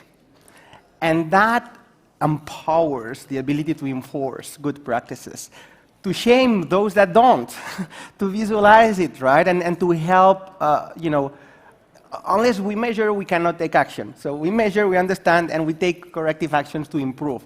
And we need this desperately, not only for issues like climate, obviously, but also for energy, also for everything related to sustainable use of natural resources at the global scale. That's what this kind of infrastructure enables. But if I may, there is also one little elephant in the room when it comes to making it truly available. And that is partially responsibility of the space industry, I would say. We really need to make it easy. We need to stop talking about all of the tech and how complex it is and how good and smart the rocket scientists are. No. This is about democratizing. This is about making it extremely accessible. This is about putting prices in a transparent way online so any of you can immediately buy without having to get to someone on the phone, negotiate over 3 months, just for them to tell you that, sorry, we can't give you these images because we need to provide them to the DoD or to the National Defense Security System, right? That's what I think companies like ours enable. the true access to this, and that's why we created, as I mentioned, I think at the beginning, Data Cosmos, a platform where all of this data is accessible from our satellites, from third-party partner satellites, and even applications and analytical companies are joining that platform. So you don't only have access to imagery and data, you have access to insights. Right? Ian was mentioning water. We have an amazing company in Spain that is a partner from an analytical perspective with which we have products just for desalination plants. Right? And we monitor all spills in regions of the world. Partnering with companies like yours, Ian, it's a delight. Because we add so much value to the corporates, to the end users, than we would do each of us alone, right? And thanks for us being able to sell satellites to big infrastructure players and governments, we can be a massive open door for you to be able to immediately access contracts in Latin America or in other places in partnership with big corporates and local partners, right? So I'm really excited about the impact that together, just looking at the panel, right, the kind of people enforcing the policies at European level, bringing it to the commercial use of big corporates with players like Accenture, startups doing analytics, companies like us doing the infrastructure and supporting those startups to reach millions. This is what really excites me about this time right now. This is an interesting point because the space industry has characterized for being very, I mean, for combining competition but also collaboration among nations, institutions, even corporations. Are there any lessons to draw from that when it comes to climate? Because climate requires that we all join forces. Do you see that sort of spirit also on the corporate side, on the demand side, and?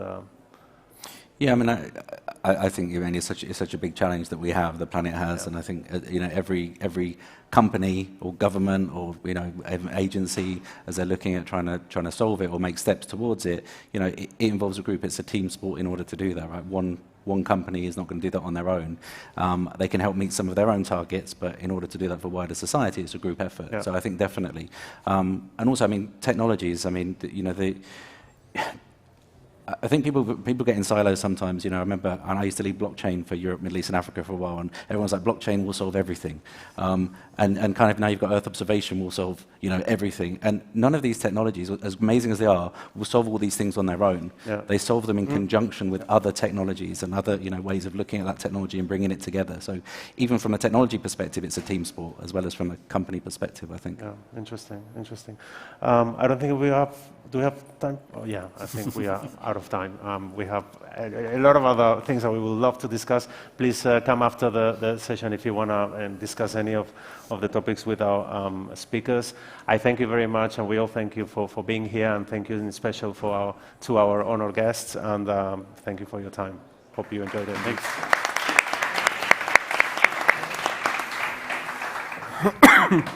It's done.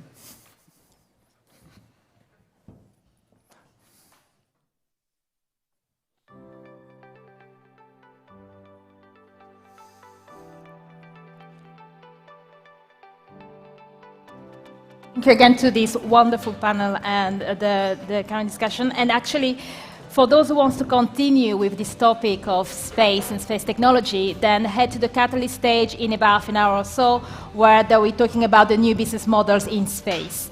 Here, though, we are going to move into open source technology and cloud technologies. So the main question we look at is how can open source technology help organizations to unlock greater flexibility, scalability, and interoperability.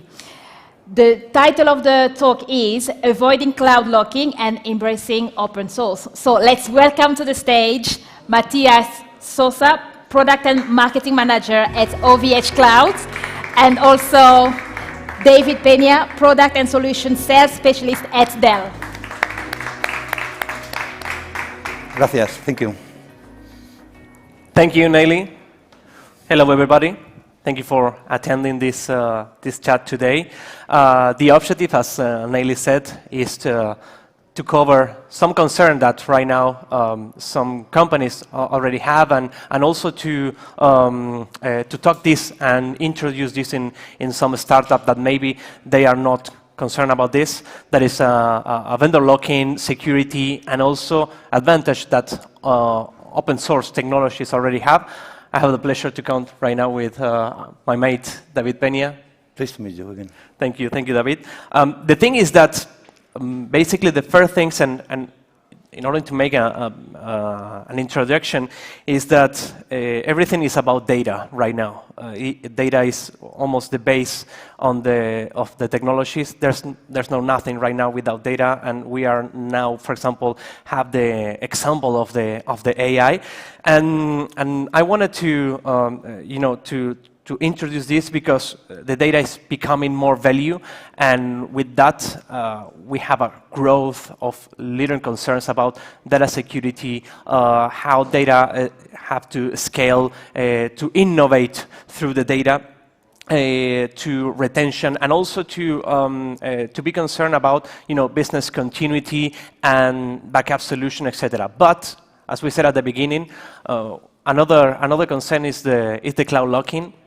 And it's not only affecting to the data, but also all the technologies, software that are, attacking to this data. So, for this first question, David, what do you think about vendor locking? First, for you, what is it? Vendor locking and how it affects right now to organization and startups. Well, for me, good morning. For me, this vendor locking, this cloud locking is a problem. I mean, I know a lot of companies, more every day, we're trying to, I don't know, for different reasons, cost, performance problems, trying to live in Amazon, Google, and it's very complicated because it's not possible, technically it's possible. A customer has no way to leave this kind of cloud providers, or even worse, some of the problems are regarding performance. The cloud is not giving the services that they promise. So a lot of customers are seeing this problem, this unlocking problem. With the cloud. So I think that you must be very careful when you move the application to the cloud to know what are the cloud, or what are the application most suitable to work in the cloud, because our philosophy, our strategy is a multi-cloud environment. So we think that the main application, the most regarding performance, the most requested application must run on-premise, and then work with different cloud providers, to move to this cloud provider the application that must run and are more suitable to run in the cloud.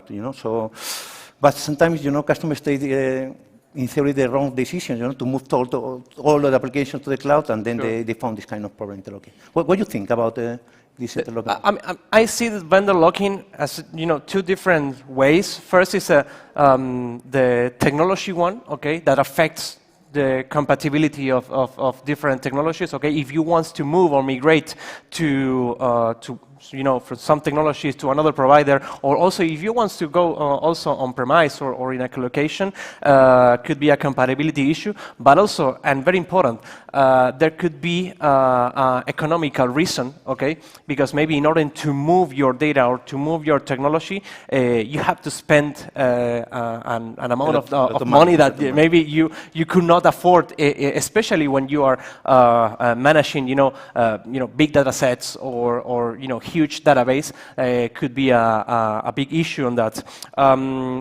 However, maybe someone in the room is suffering this problem. No. No. Nothing is paying too much. We have one. One of them. Just one. Is a technology one or economical one? Technology. Yeah. Okay. Maybe in Spain we find more, customers with economical problem. We're trying to also to take it to that. And which is the technical problem? Can you tell us? Or is complicated? Sorry. Okay. And another thing is also that you have, for example, different pricing models. For example, here in OVH, one of the things that are saying is that everybody is talking about predictable. How predictable is your bill in terms of your data and your technology. I go beyond that because it's not just about to predict. It's about how easy is to predict it, because you could have a very complex pricing model solutions, and of course and specifically impact on a startup because you are lack of human resources, okay? Maybe you have a 1, 2 developers, okay? You don't have a system administrator in order to control all this price model. And of course, that is a lack of interoperability, no? That's bring me to the other topic that comes in some way in order to give us an advantage on this issue, that is the OpenStack solutions, okay? There is a trend right now that more companies, and specifically a lot of startups right now are embracing open source technologies. What are these advantages right now in the open source world, and how and why basically startups and some organizations are deploying these kind of technologies? Well, some people believe, that the open source is unsecure. It is, and it's not true. I mean, in this case, from Dell, we use this open source to make a lot of configuration, to manage, the on-premise in the cloud environments. And to be honest, I don't know, because what is the reason for that unsecure feeling? When talking about open source application or open source. So, well, at least. We try to use it for multi-cloud environments. I mean, to be able to manage all the clouds and on-premise information from one point of control, you can say. So it's very easy to move loads of application between Amazon and Google and on-premise. And obviously, there is save costs because you don't have to have people, who skills about that, skill about what. So the manage and the way you are the administration that you are making about this application is very simple, So. What do you think about you have touched a very important thing, that is a fear on the open source, and it's right, because a lot of companies think that there's not a strong company behind the software, so they fear about lack of support, lack of continuity about these solutions.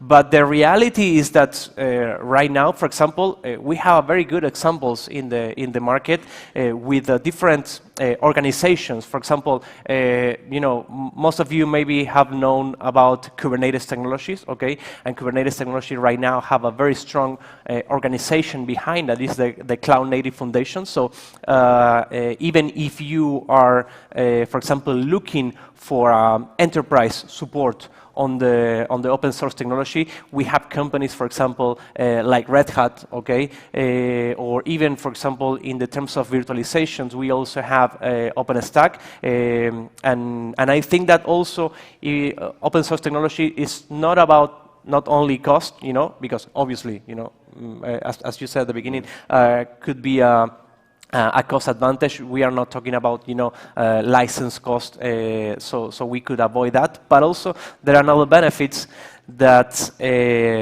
comes with interoperability, because right now, for example, even on startups, if you want support, you will have support. There's big, strong right now organizations behind. You as a startup could tailor your technologies, okay, as you want, okay, because most of the licensed software could be customized, but in the open source solutions is the idea, you could customize, for example, Apache Web Server, for example, or a Kubernetes infrastructure to use at your own. For example, here in OVH Cloud, we have collaborating, for example, with OpenStack community, okay, and we have developments that improve, for example, OpenStack solutions. So basically, I think that is one of the things that right now cover the fears and is a way out to avoid vendor locking. Open source technologies, I think.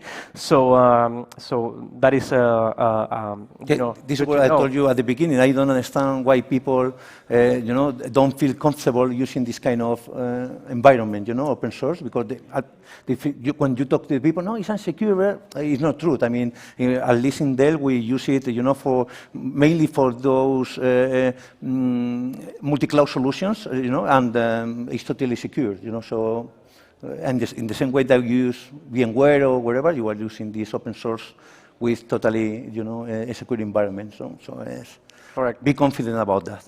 And finally, there is another topic that it will concern about the data, that is everything that is around the security. And right now, security right now is a very big topic. We are embracing cybersecurity issues. We are embracing business continuity, for backups. Okay, we are talking about also data protection and data sovereignty, especially here in Europe. What do you think about data security and how, for example, it could be interesting in order to leverage this topic on the startup, especially when they are starting their business? Yeah. I mean, for me, security is a must. So every company today, more regarding this cyber attack that we are suffering from Russia or we don't know where, so this data must be protected. So being this data in the cloud, maybe, is more difficult to protect. So maybe some application must run and be protected in the cloud, must be. But for, we can say, different reasons, most of the companies prefer to have, on-premise all the data that must be protected and cyber protected. In Dell, we have a strong army, we can say, to fight against these cyber attacks. So I'm especially selling this kind of products. So it's critical that you take, some of decisions now to be able to fight against these cyber attacks, because I promise every day,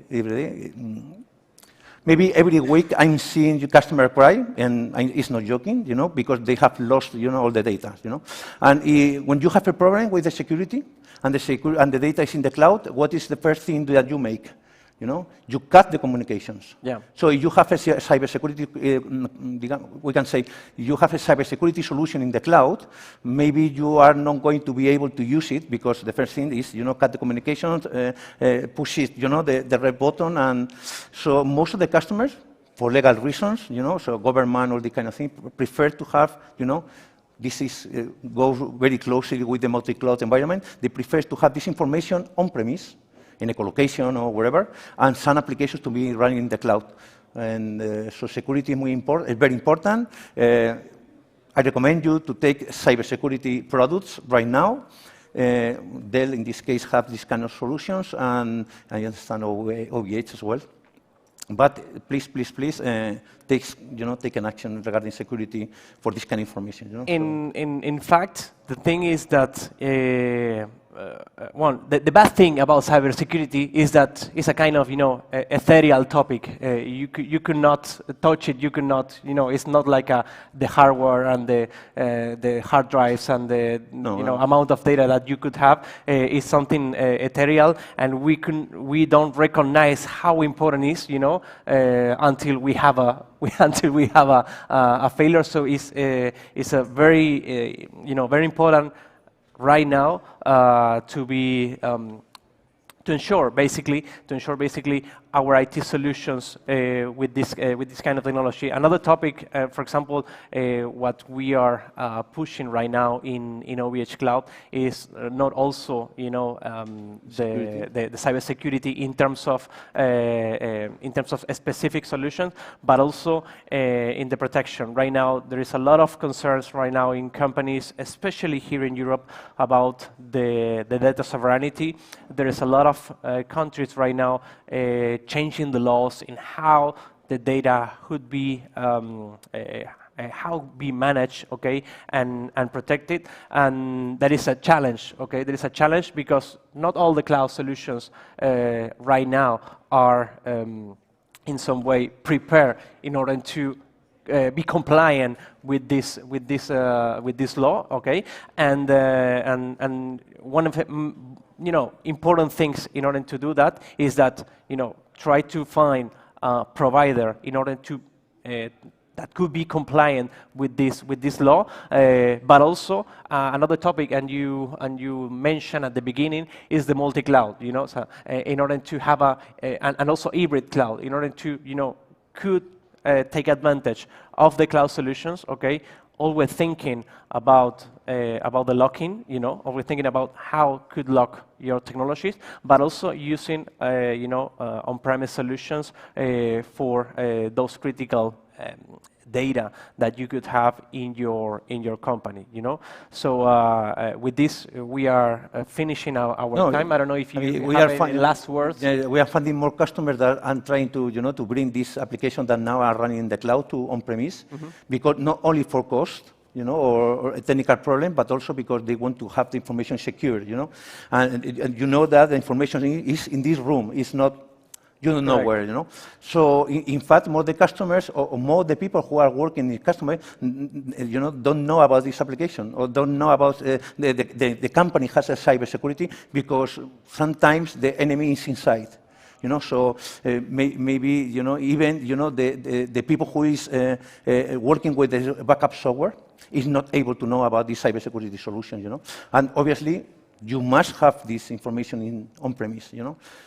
So many applications running in the cloud, but another many applications running on-premise because it's impossible by cost or technically or by regulations, like in public administration or whatever. It's impossible to run in the cloud, at least right now. So. Maybe in the future. No, what I could say that I work of course in the cloud environment is to be sure, okay, to be in contact with your cloud provider, to have a close relationship in order to know what is your data, to have the possibility to trace your data is very important, okay, and of course to take consideration if this cloud provider is compliant with local laws, okay, and especially here in Europe, that where we are, where we base it, basically, So, and basically, in the have a last words, keep concerned about the locking. You don't know how you start, okay? I mean, you know how you start your journey in terms of business, but you don't know how it will end, okay? And it's very important to you when you build and start to build a deployment in cloud, in on-premise, or even in a co-location, to be sure how it will be your future, okay, in terms of technology. Keep in consideration compatibilities, keep in consideration the cost, okay, and how could be embraced in the future. And of course that open source is a way in order to avoid most of the locking issues that we have right now in the market, I think, right? Well, from my side, I think I totally agree with you. Our strategy is multi-cloud environments. Insist in having, going, to the cloud is very easy. Getting out of there is very complicated and really have a very good or higher cost, So think about what application must run on-premise, what application must run in the cloud. Because we have a lot of customers having this problem, trying to get out some application and they can't because of cost, because technically, and we can help all these customers to do that. And I firmly believe that we can have a very secure environment, although we have worked with open source, and the same way with VMware. And please, please, please protect your information today or yesterday, because the bad guys are, in every, inside the company, outside the company, and nobody, give the importance or how important is how critical is to have this information, protected until they suffer an attack, So that's all. I don't know, or we don't know if you have any questions. We nail it in terms of time. So thank you very much. Thank you very much, David, to be here with me. And we will see there. If you have any question, you will find us on Dell or OVH Cloud stand. So thank you very much to everybody to be here with us. Thank you.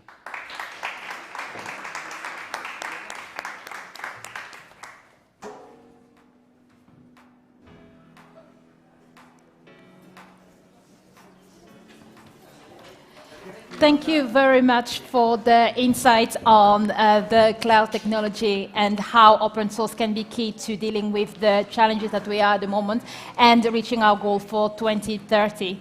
Next up, we are going to look at open innovation, which is a very interesting topic, especially with everything that we've been hearing here on stage this morning. To win the fight against the climate change, we need companies, organizations, institutions to work together. So how do we do that? The next talk is called Open Innovation, the Golden Ticket to 2030. So let's welcome to the stage Javier Gonzalez, Open Innovation Manager at Acciona. Fernando Sandoval, Head of Enel Innovation Hub Europe. Luis Manuel Santos Moro, Innovation Manager at EDP Spain. And Tomás Bobillo, Director at iGeneris.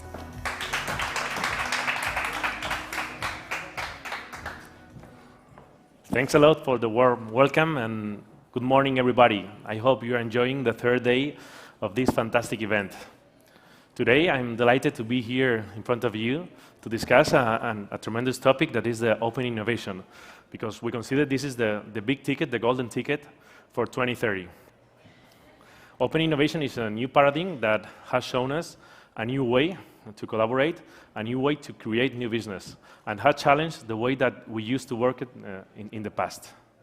Gone are those days where solitary geniuses worked in those laboratories, and also gone are those days where startups had their own path, while big corporates had the other path, without working each other together. But today we have here three companies. We have EDP, Enel, and Acciona, that have shown us that collaboration can coexist with competition, and that have shown us that we can create collaborative skills, and we can share among this world, and we can collaborate together to build these new businesses. Let's start with a brief round of presentations, and let's start with EDP, with Luis. Welcome. Can you tell us about yourself, and can you tell us about your programs? Thank you, Tomás, and thanks to the organizers for giving this opportunity. My name is Luis Santos, and I am Manager of Innovation at EDP in Spain. And well, we have several programs about how to engage with the startup that we'll explain later. Thank you. And Fernando, if you can continue talking to us about Enel programs. So, good morning. I am Fernando Sandoval, Head of Enel Innovation Hub Europe. We are a network of 7 teams, 10 physical spaces around the world. We help the company connect with entrepreneurs and position our value proposition for startups and scale-ups, that is venture client. We want to do business with the startups. Thank you, Fernando. And Javier, we know each other since a long time, but I want also the audience to know you. Yes, I'm Javier González. I'm an Open Innovation Manager at Acciona. Probably you know Acciona, a large Spanish company working in renewable energy projects, infrastructure solutions all over the world. So basically, open innovation is key for us, and happy to be here. Okay, thank you, Javier. I take the opportunity also to present myself. I'm Tomás Bobillo, Director from iGeneris. We are another player from the ecosystem. We work with great companies building new businesses. We launch, we find new opportunities together. We launch new products, and probably all of you are our clients without knowing it. So let's start going deep in dive in this world. Luis, what is your vision about open innovation? Well, my vision about open innovation is that we need to engage with the ecosystem in order to find opportunities. I always use this metaphor about how the mankind approached the food issue. And at the very beginning, they were hunters and gatherers. And later, they became farmers with the discovery of agriculture. And we're doing kind of something like that, because we have some hunting and gathering going into the forest, and this South Summit is like a big forest where we go into to find opportunities and discover new startups. But we also have programs to do some, let's say, farming of startup engagement. We have a program that is called Energy Starter with 3 different modules. One module is specifically devoted to future grids, another module for green hydrogen and renewables, and a third module for client-focused solutions. And in each of these 3 modules, we have a call. We open our ears to the ecosystem. We receive the inputs of the startups that apply to the program.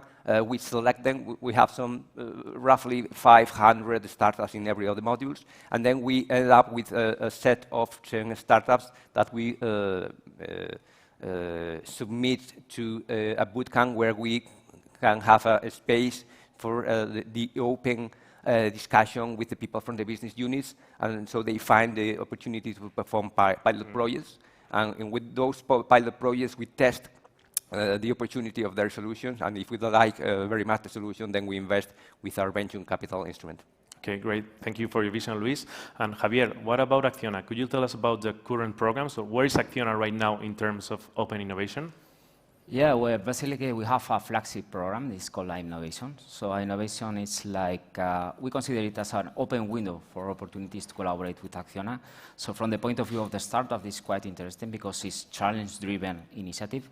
It means that we are working close to the business, trying to identify the real challenge that they are facing today, the real needs, real opportunities to collaborate with the startups. And also we have a dedicated team just to understand and translate the real needs to the expectations of the startups. This is quite important. The top management of the company are committed to the very beginning, and also we are very focused on co-creation and collaboration with the startups. Okay, it's not just about methodology; it's just to take the most in less time with this kind of methods that we have, and also a real environment that is not trivial, okay? Just to test, validate new technologies in a real environment like a PV plant, a water treatment plant, a wind farm. So basically it's something that the startups are, it's very valuable from the point of view of the startups. And in terms of fostering this co-creation and collaboration, as I mentioned before, is key for us. So basically, this program is very focused on this, this impact that we can provide through this co-creation stage. And the best thing and the success of this initiative is easy to explain, okay? Because you know probably that Acciona Energy and Acciona are different companies because of the IPO of Acciona Energy, and even talking about 2 separated companies, we are maintaining this initiative as a sharing platform open to collaboration with the startups, and we are launching new challenges and launching new opportunities to collaborate with Acciona through the point of view of the startups. Thank you, Javier. I hope all the startups are taking notes to find later on these programs. But Fernando, could you tell us about Enel's, and also why do you think this is the golden ticket for 2030? So very briefly, we have come with a term in Enel that is innovability. That is a perfect summary of our whole strategy. In Enel, our strategy is aligned with sustainability, so sustainability is the goal. We understand innovation is the tool. So we do innovation by and for sustainability. Then, very similar to Acciona, the trigger of the innovation process in Enel is a need or a challenge by the business unit. So we have innovation units in all business lines that act on a global basis. So the innovation is very close to the business. That is one of the secrets of our model. So we perfectly understand what they need, and we work hand in hand with the business to deliver a solution to the business.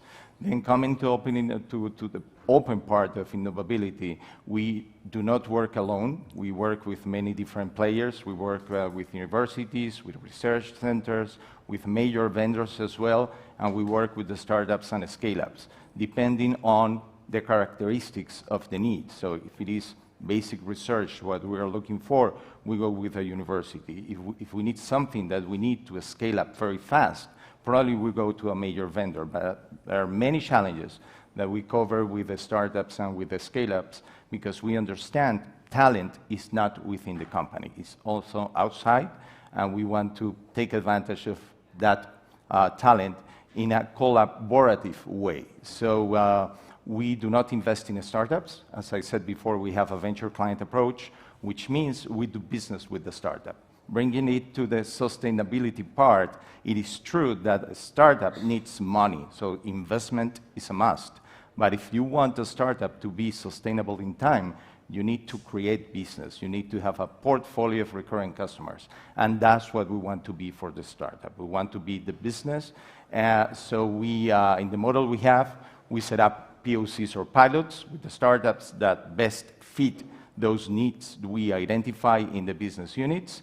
And if the POC is successful, if we prove the business case behind the project, either because we want to do something faster, better, safer, then we scale it up, which means the startup becomes a regular supplier of Enel. So far, last 7 years, we have worked with about 600 startups, out of which about 130 have become suppliers of the group.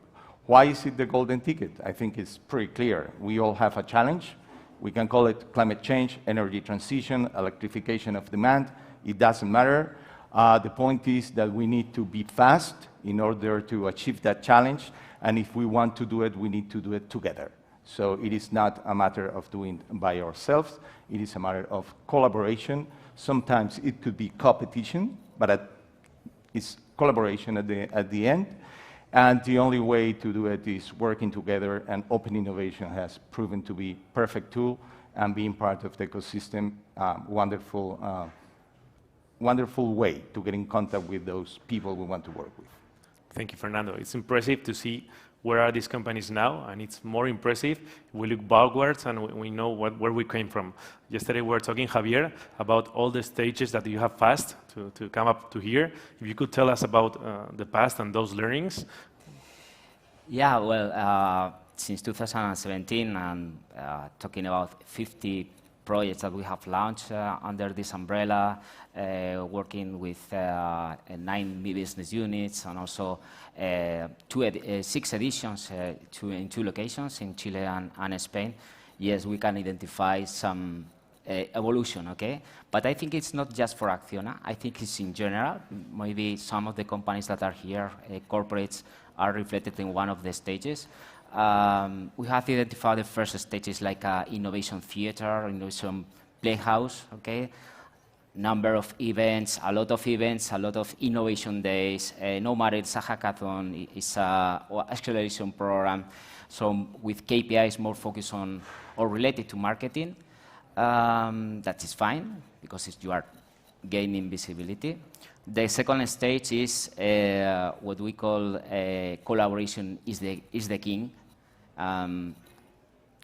We very focused on co-creation and collaboration with the startups, but increasing the number of pilots year by year.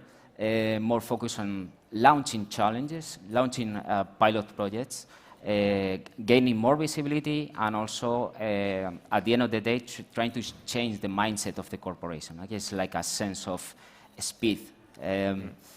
But the third stage, I think Acciona is now there, is the creation of impact.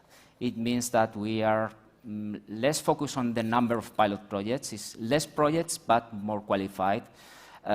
So we are extending the projects. Let's say that there are more focused on the early stage development, just to identify what are the real challenge with the business, and also align with the expectation of the startups, and also extending in a later stage the relationship between the startup and the business units, just to make sure that we can scale the solution, we can have the buy-in of the organization even before we present these kind of solutions, okay? And more or less is that this is the stages, and also from the point of view of generational impact, how to measure that, okay?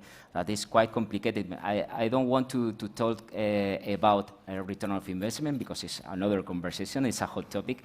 We call it a generation of value, okay? That it can be measured in different ways. Not just intangibles, it's more tangibles, but in other ways. Great. Thank you, Javier. And also, Luis, the other day we were talking about the key aspects when you start working with a startup. If you could please share with the audience.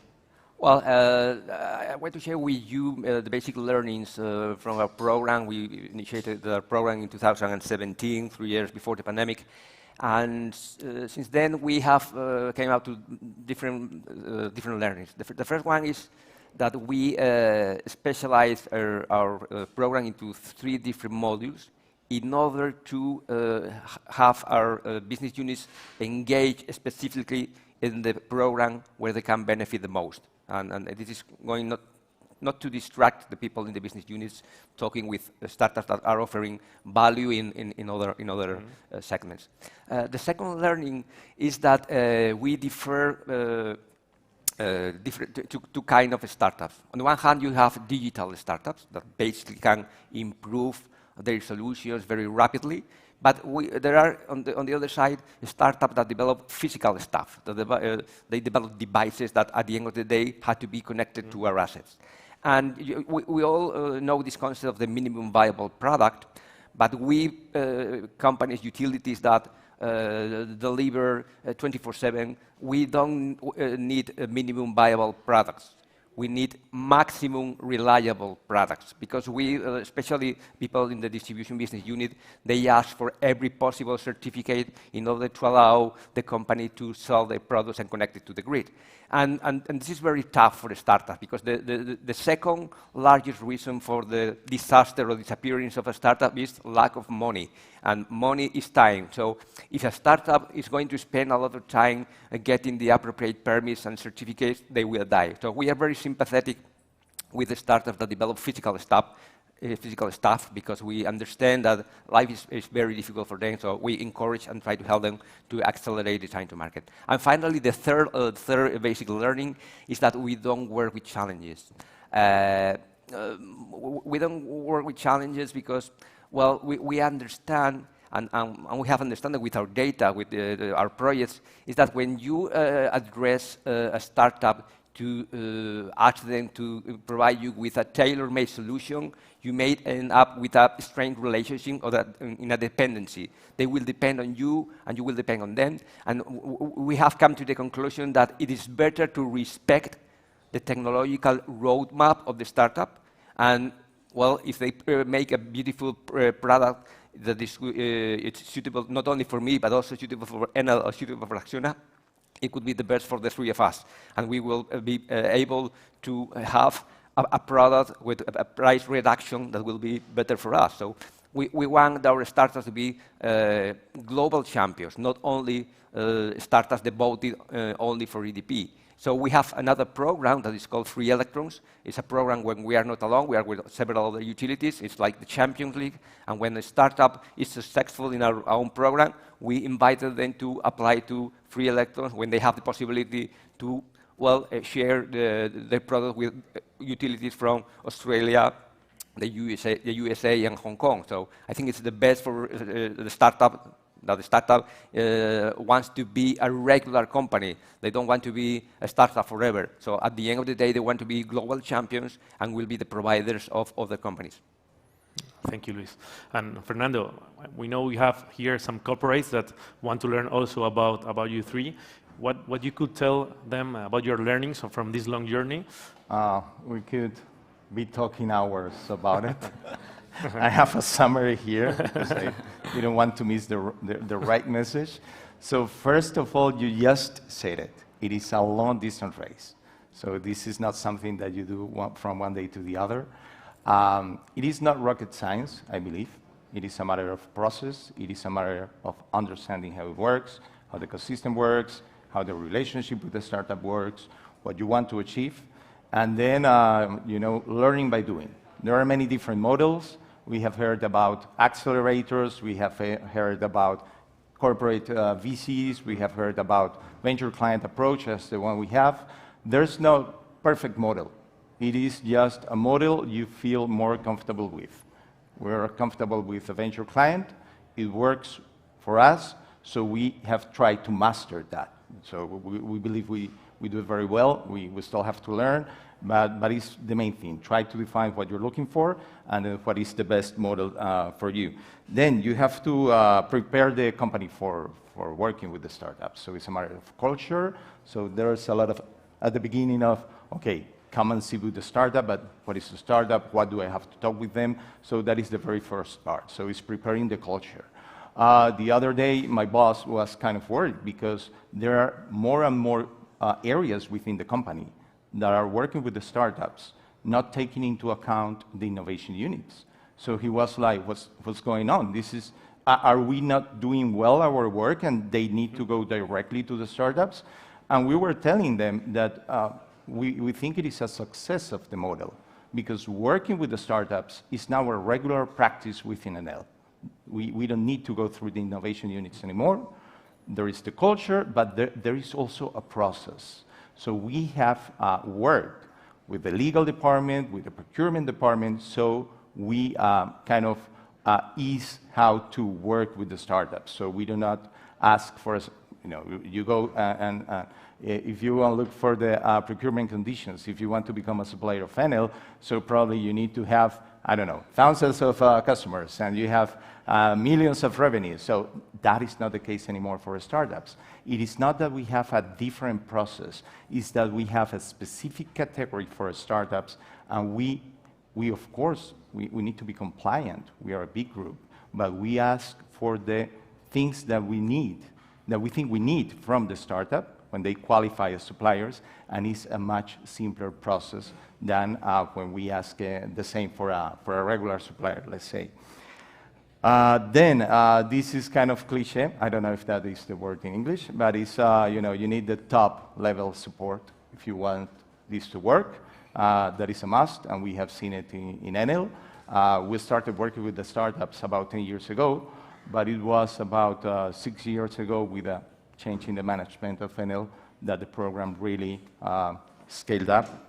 And again, there is a lot of, there is a world outside the company. So every time you go to an event, every time you talk to startups, it's like a breath of fresh air, and that's what it's like the most about my work. This is what I've been doing for the last 10 years. The ecosystem always surprises you. And if you're starting as a corporate now, it is completely different from what we were doing 10 years ago. Now we have a mature ecosystem. It is not the time, probably 10 years ago, if I was working with a startup, EDP didn't want to work with them because they were working with Enel already. It is not the case right now. If somebody's working with EDP, as Luis was saying, for me, that is a guarantee. That is that they are doing something well, and I feel comfortable introducing it to my business, and the business is more comfortable working with them because they have already a customer of reference for us. So, again, welcome to the ecosystem and take advantage of it. It's wonderful. Well, thank you, Fernando, and thank you, Javier and Luis, because these learnings are also part of this ecosystem of open innovation. It's important, as we share, we keep building this ecosystem. But I want to talk also about the future. I want to envision that 2030 that we're talking about, the golden ticket that we want to find. And Javier, you can start. We have talked about the third stage of Acciona. What is the fourth stage that you're finding now? Well, the first thing is keep going, okay? We can't stop it, and I'm sure that all the colleagues think the same. Talking about new things, we are trying to improve the alignment, not with the strategy of the company, because it's clear that we are well aligned with that, but it's with the purpose of the company. So the purpose of Acciona is to create value, positive impact in everything we do. It means that we need to provide value and also to create this positive impact. And we are doing today, for instance, is a huge project in Sao Paulo, in Brazil. So we are building a metro line. And apart from the environmental impact, positive impact, we are working in social impact. Let's say that there's training, there's women inclusion, but also we are accelerating local startups just to overcome some of the challenges that we are facing during the construction phase. So it means that it's very valuable, and also to align this strategy of positive impact in the business, but also how to align open innovation with that kind of initiatives, okay? And the other one is we are trying to explore innovation as a service. So what we are doing today is to offer this platform to clients and also partners in huge projects, because we consider that there is an opportunity to reinforce the relationship between partners, clients, and also Acciona. We did in Chile with an example of we invited mining companies to share with us sustainability challenges that they are facing, and let's say that Acciona were chosen. Some of them align with the strategy of Acciona, but also taking into account the value that can be generated by the startup technology from the startups. Okay, so I think it is a huge opportunity there to combine the efforts and the knowledge of Acciona in sustainability with projects, and also why not to explore this relationship with stakeholders, and why not competitors in this case. Okay. Competitors. Competitors, yeah. Okay, thank you, Javier. And Luis, what about EDP, and also what about the industry, the sector? I would love to know what are the challenges that we are facing altogether. Well, yeah, I think that we are facing a very big challenge together, and it's the dependency on critical materials. We all already know how to get the benefit the most from sun, from water, from wind, but for those, we need devices that at the end of the day rely on critical materials, namely magnets for motors, or wafers for solar panels, or for electrolyzers, you name it. Every possible piece of stuff that we use at the end of the day requires critical materials. And there is great concern, not only at company level, but also at the political level, at the European Union, that we need to do something. And the solution is clear. We need to develop deeply the concept of circular economy, because we are importing a lot of stuff that includes those materials. So we need technology to, at the end of the life of this machine or this device, get the materials out, make this reverse mining, and well, incorporate these materials again in the cycle to produce a new product. I think this will be, well, strategically an opportunity for companies operating in Europe, and I think this is a challenge for startups to develop, to increase the maturity of technologies, to get the most of machines and devices that are going to end at the end of the day in a landfill. We need to avoid this, because, well, as society, we no longer can afford to spend a lot of resources that are going not to be again into the circular creation of value. Okay, thank you, Luis. And Fernando, if you can conclude with 1 minute about the future, so we can project us to those challenges. Well, I had a different answer prepared, but I want to build on what Javier and Luis have said. I totally agree with you, and you have also mentioned it before. Collaboration is key, and it is not anymore only collaboration between startups and corporates, but among corporates to develop joint projects, working with the open innovation ecosystem. You mentioned, Luis, free electrons. EDP and Enel are also part of Deep Tech Alliance. That is an European initiative with about 24 corporates sharing challenges and working together. You mentioned about how to share also challenges in your platform with others. So that is becoming a trend. We have seen, for instance, last year, I think it was Galp and Repsol launching a challenge, and I think it was carbon capture together. So that is going to be a trend. Then building on what you were saying about materials, in our case, we have worked a lot on innovation in the energy value chain, but we are now looking also into circular economy. There is a whole strategy in Enel about circular economy, and we are looking into our supply value chain as well. Because if we want to be a zero-emission company by 2040, that is the objective we have, it is not only what we do, but what those working with us are also doing. So we are also entering as innovation teams into that part, how we can help our suppliers and how we can work in our whole supply chain to also get the goal. And we are working also analyzing new materials and analyzing how to reduce the footprint of those assets we use, how to better recycle and how to better take advantage of the end of life of these assets. If I may, I invite you to visit the stand of Endesa. Endesa is the brand that Enel uses still in Spain. And we have there a demo, it's just a device from a startup from France, EUDEF, that is basically a generator powered with hydrogen. We are going to do a POC with them, a pilot, so that we replace the diesel generators when we do maintenance in the cities with hydrogen-powered generators, so we reduce the footprint of the maintenance activities we do. So just an example of what we do in open innovation. Thank you, Fernando. We're running out of time. I invite you to visit the Endesa stand, also EDP stand, also to connect with Javier, because you don't have a stand here, but he's here for you. To conclude, I want to thank all of you three and also your companies, because you are making this possible and you're making possible this valuable ecosystem. From our side, in Ingenieris, as Catalyst, we will continue working with great companies like you to build the new business of the future and to build business that make better life for all of us.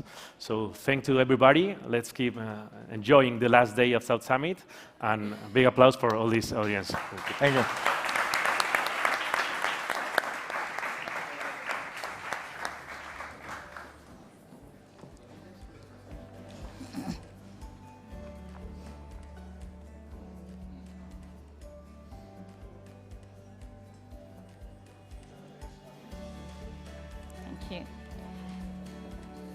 And as we are looking at the topic of, we just looked at the topic of open innovation, let's not forget the newcomers in the industry.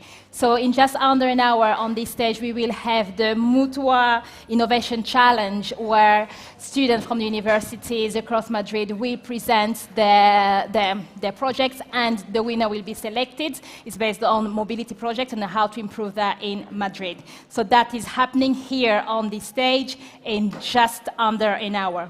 For now, let's go beyond product, technology, and industries, and think about the bigger picture, which is the planet, and how do we protect it going forward. So the next talk is called One Vision, One Community, One Planet.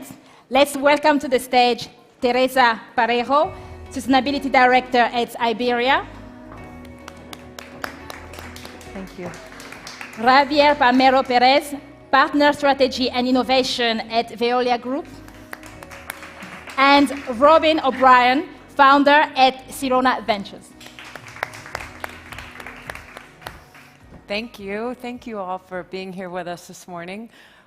We were just talking backstage about how important collaboration is.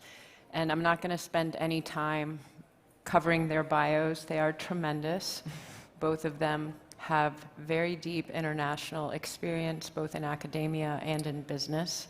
So they are very, very resourceful. So find them if you want to learn more. But today, our conversation is really going to center on three things. It's going to center on collaboration, on creativity, and on courage. And I'm going to start with Teresa, because what she has done is a very brave leap into the airline industry from academia.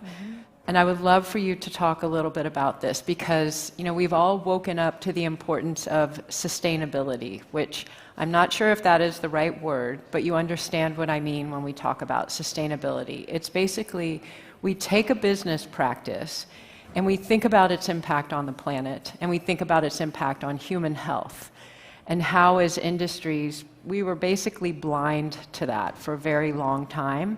And we've woken up to the fact that we all play a role in how we steward our businesses and our industries and our companies every day in a way that is mindful of its impact on planet health and human health. And the airline industry is one that has come under fire because of the tremendous impact that it has on climate, which means that there are also a million ways that an airline can really start to think about sustainability and impact. So it actually is not surprising to me, and I think it's actually a very smart move by Iberia to hire someone from academia who has very deep roots in this to then bring to that industry. So Teresa, I would love for you to share a little bit about that transition for you from going inside academia to now leading sustainability at one of the largest airlines in the world. So thank you very much, and thank you for the invitation. I'm so glad to be here today. For me, it was a challenge, of course, moving from academia, as you just said, all my life doing research and teaching at the university. But it was a very interesting move as well. Challenging, yes, because the aviation sector is quite challenging itself. But very interesting because of what you just said. Aviation has traditionally been working on efficiency since the very beginning, for other reasons perhaps, because they want to save fuel, which means saving costs, but at the same time it also impacts on the emissions as well. But since I joined, I must say that they've been trying to do a great effort into understanding the concept of sustainability, how important it is, and the role aviation plays within all this great challenge. Currently, the aviation sector only amounts around 2-3% of global emissions, but that doesn't mean that this sector is not concerned about the problem. And the fact is that we are working very seriously towards a more efficient aircrafts and investing on new technologies. And in fact, the IAG group, to which Iberia belongs, was the first group of airlines in the world to commit to be net zero emissions in the year 2050, which is very challenging for an airline because the technology that is needed in order to be sustainable, it's now starting to be possible.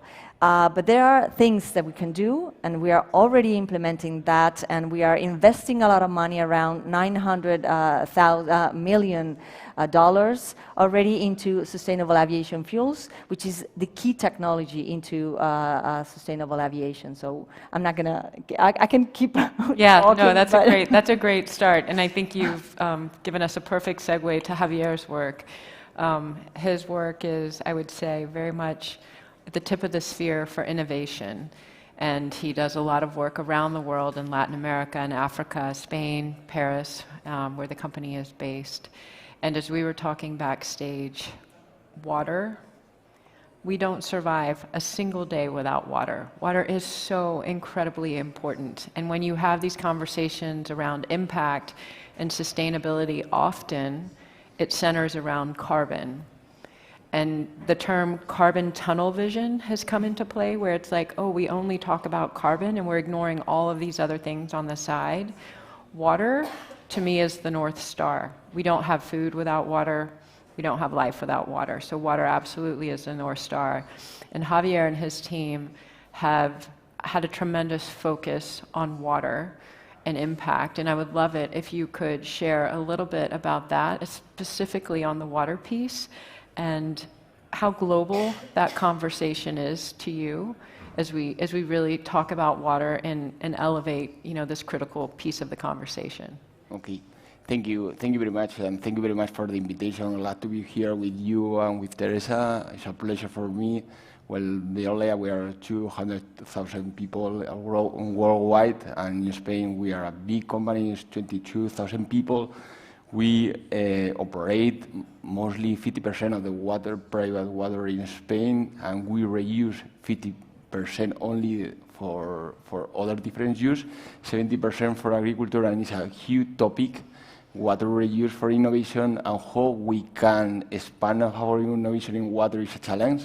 It's a challenge for us, for a big company and the big environmental company worldwide for us, and how we can collaborate with other different industries, not only agriculture. They need a lot of water, and we have the technologies and we have the solution to put in place.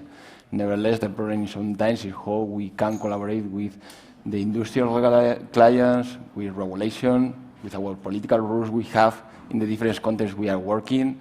For example, in Spain, we have different collaboration between the public water sector with the industry to reuse water for the refineries, for oil and gas, for agriculture sector.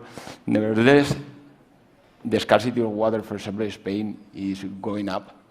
and the problems we have is not the same problem we have 20 years ago. Now we are working to try to protect our asset, our wastewater treatment plant, to implement some environmental surveys to try to secure the water we can have in the inlet in the wastewater treatment plant, to secure the quality and the quantity we are going to have in the outlet. Because at the end, we provide service to the citizens, and it's a natural service we need to develop. And key is innovation for us. So, you know, we all come together at South Summit, and it's a conversation around venture capital, investing, technology. That sort of is the umbrella that covers all of us. And I think when you really sort of lift that off a little bit, you see all of these incredible opportunities. And, you know, in the agricultural space, which is where I operate, there's ag tech and there's food tech.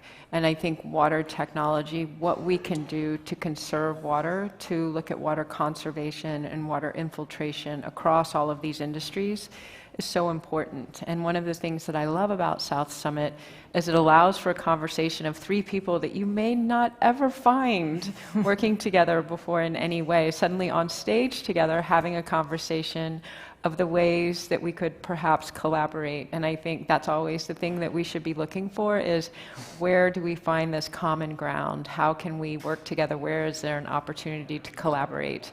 And often you will find, and this is where my focus is that it's food, because we can all share a table together. And I think the work that Teresa is doing, you think about the airline industry, and every time you're on a plane and the opportunity there for food, we're always fed on these planes. And then you think about what Javier is doing with water and waste. And if you think about food waste and what we throw away, whether we're sitting on an airline or, you know, the work that he is doing, the mindfulness of, you know, how we actually share these resources and these assets together. And so I think for so many of us, we're sort of waking up to the fact that we were a little bit asleep. We took a lot of these things for granted. We took water for granted. Food security, that is an increasingly important topic around the world in every single country, not just in developing countries. And what that means is that we all have to be a lot braver with the work that we're doing. We have to learn how we can be brave with our lives and brave with our leadership. And so I'm going to start with Teresa, because I think it is incredibly brave to move from academia into the airline industry, which has a very traditionally male background. And so I want you to share a little bit about the stuff you had to do sort of internally, you know, as you lay awake at night thinking, I'm about to make this huge career transition. What did you have to do internally to be brave enough to make that transition? Because that is a very, very big transition. It is a transition, not just, but because, of course, mainly because being a woman and then becoming head of something in an airline, I was quite a thing. But also, I must say, and adding to that, it was difficult for me, I guess, because my background as an academic, being academic, woman, and not being an engineer as well, because I studied law. Mm. So that was hard to have a voice, a strong voice in the company, because, of course, sustainability is critical. And now the management committee understands, of course, but previously they didn't really understand why was this so important. And a voice coming from someone that, to be honest, I didn't know anything about the industry. So talking to someone that is all his life, all these people, these men, have worked on the industry, being engineers and having been working on the industry for their whole lives, and then me stepping inside and saying, hey, hello, you have to listen to me, that was hard, that was difficult. But for all the women in the room, I think key is to be patient and also understand that some narratives take time to be understood, and you have to understand the other one, and little by little you conquer little by little, and you have to be patient. And I think, I mean, it didn't took that much time, to be honest. So I've been working in Iberia 4 years already, and counting the COVID pandemia, that's not a lot. And I can tell that they now listen to me much more, that they understand how important this is, and now the industry, and of course my company, is changing completely, and the challenge is so big, and not only because we're talking about the environment, we're talking about the impact and climate change, but also other things, because this transition is not just about the environment, it's about everything, the society itself. Right. So everything comes together and makes sense as well to have everything together. Right. And that's something that I'm also trying to incorporate into this conversation, because my role, and that's something that has changed within the company, sustainability in Iberia is not just the environment or the reduction of emissions and the management of waste. It's also about measuring and managing our social impact. And that's also something so exciting and changes completely the narrative that we are now trying to explain our society. And I go back to collaboration. This needs to be understood as well, not just by the industry, which is now starting to become a reality, but also to our partners, those that we work with, other industries, other companies, and then the government, and of course our clients and the society in general. Yeah, I mean, it makes so much sense listening to you, because I think, you know, if we were to go around the room, it's all of the skills that are in this room are required right now as we really begin to surf this change that's in front of us. And that is all that is certain, is change. And I think, you know, we sort of had this way of doing things before, and we're waking up and we're realizing we can't keep doing them that same way.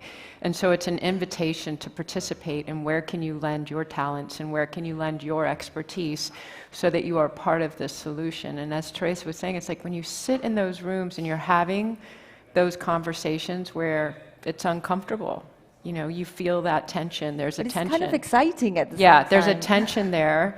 And I think one of the most important things, instead of being the one to always be talking, is to think about the person on the other side of the table and what are they feeling? What is that person experiencing? What might they be suffering as they are asked and called to do something different? And how can you collaborate and how can we do it together? And I think when we are building anything, an airplane, a building, a factory, there is scaffolding that goes around it. It supports that infrastructure as it is built. And we're the same as people. We need that supportive scaffolding around us. So when you are stepping into these leadership roles, who is it that you can call on, or that you can call, or that is there for you as support? Because it helps to sort of share that load, to share that responsibility together. So Javier, as we think about change, and you would have seen this across so many industries that your company works with, where have you been the most surprised in your experience? Have you had a moment, a meeting, where something just happens and you want to call everyone and say, oh my gosh, this just happened? You know, that moment of just pure surprise when an industry or a company really surprises you and takes a big step forward.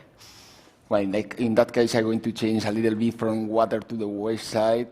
I'm a civil engineer, I'm not allowed, and I work a lot in the mining industry before in the same company, and something was very special and very different. What we are doing today is the recycling we are doing with the Li-ion electrical batteries.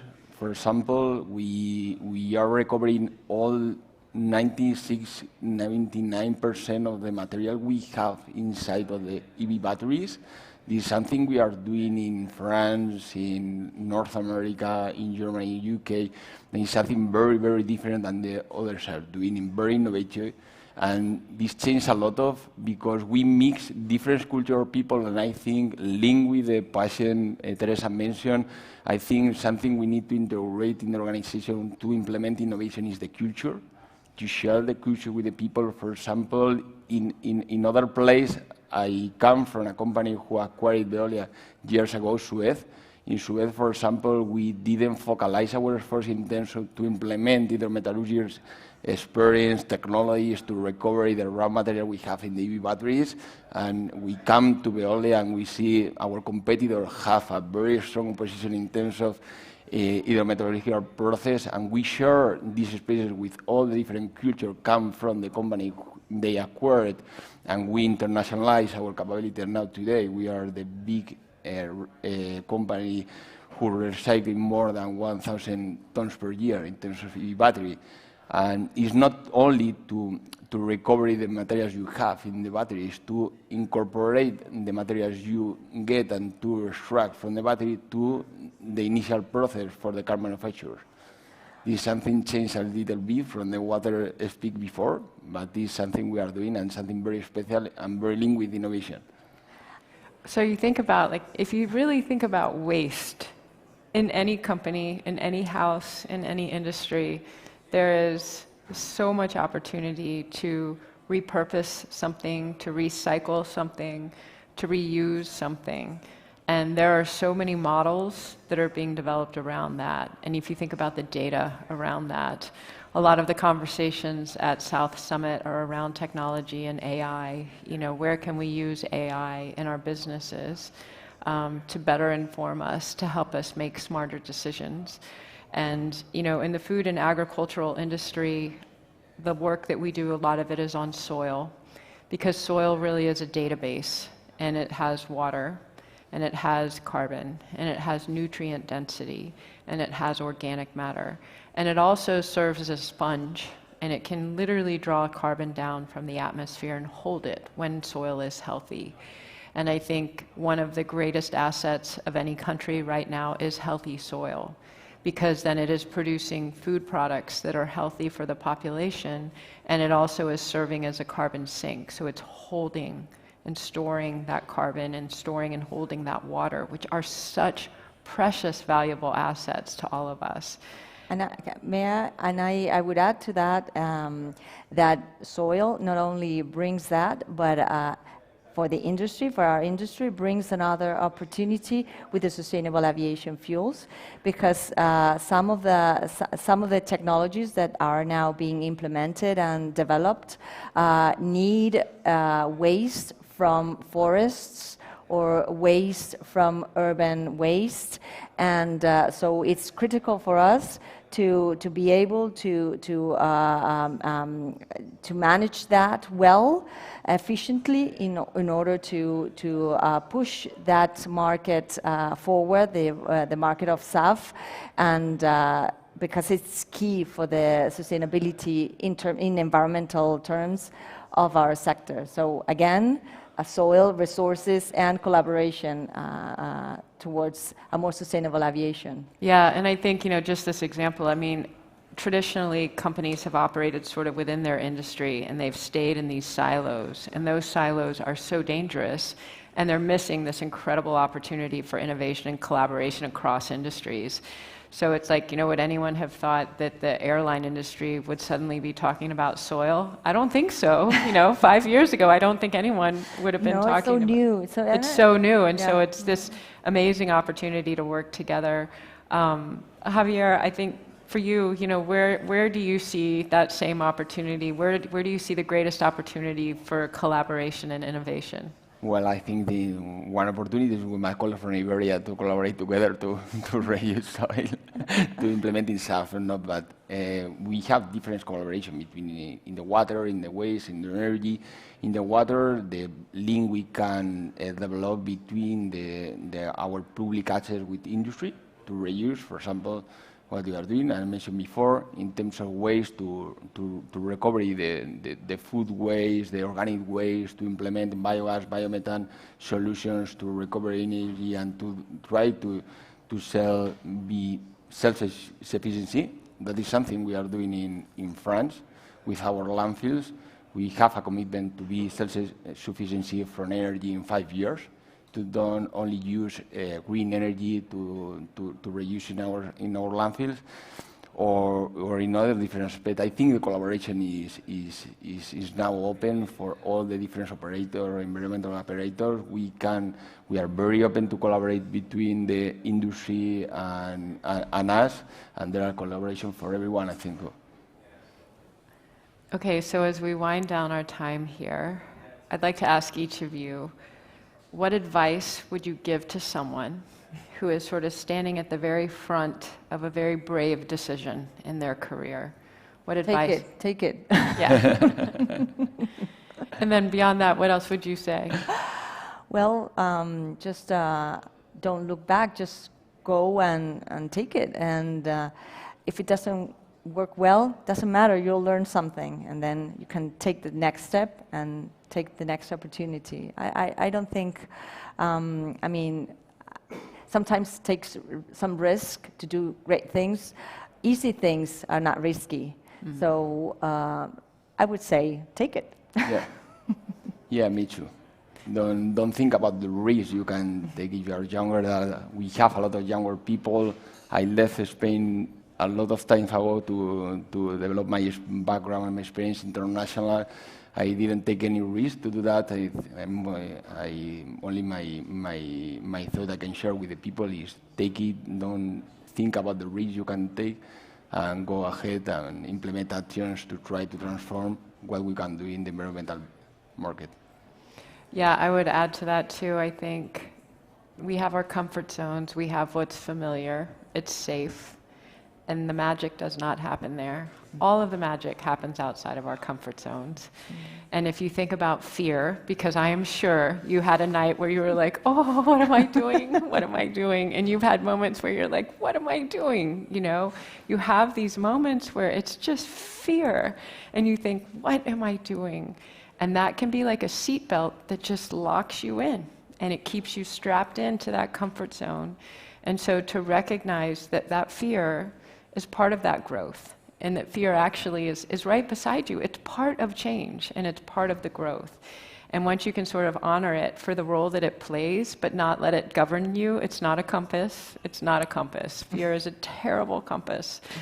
To put it in its place where it belongs, and really to be brave with your life, because that's the invitation, I think, to all of us, is to really be brave with our lives. So I'm going to turn it back over to you.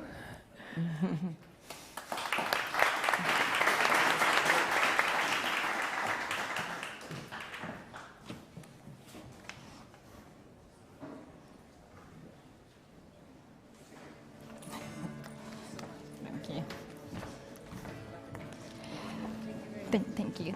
Thanks again to this great panel, and I love the parting message on being brave and facing taking the small steps and decisions to get to where we want to go.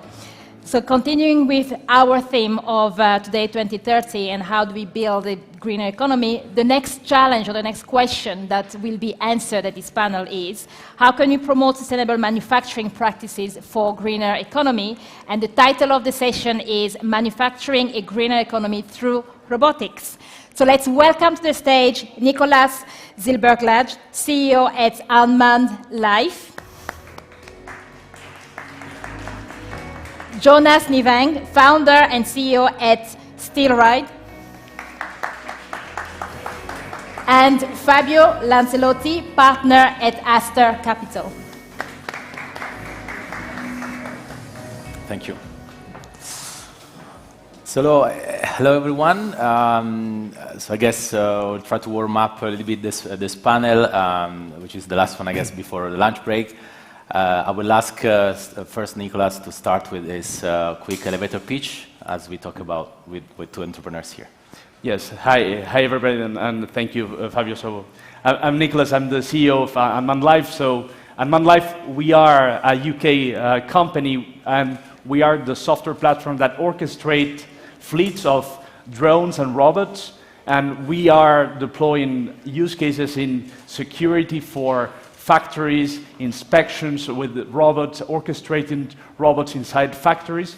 And we are now working with large corporations like Telefonica, like Iberdrola, SEAT, and deploying these use cases also for the green manufacturing and the green economy of tomorrow. Thank you, Nicholas. What about you, Jonas? Hi, I'm working for a company that I founded together with a friend. It's called SteelRide, and we have a technology that's called SteelFold.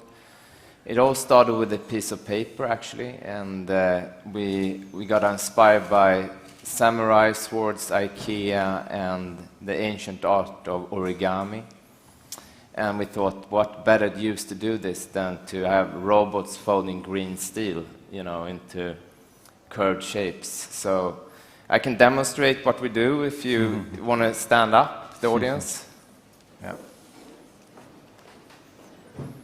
Yeah, so we're going to practice some body origami here. If you just close your eyes and fold up. And fold backwards as far as you can go. And feel the curve. You can fold back now. Unfold. So we use the curves to create strength in structures, reducing weight, material, CO2, and we do this on mainly transportation. We do an electric motorbike, but also working with Polestar on automotive, Daimler on transportation, and we're applying it to foundations as well, which is a more recent concept. Okay, very exciting, very exciting. Thank you, and also for the demonstration. So the panel is about greener industrial manufacturing.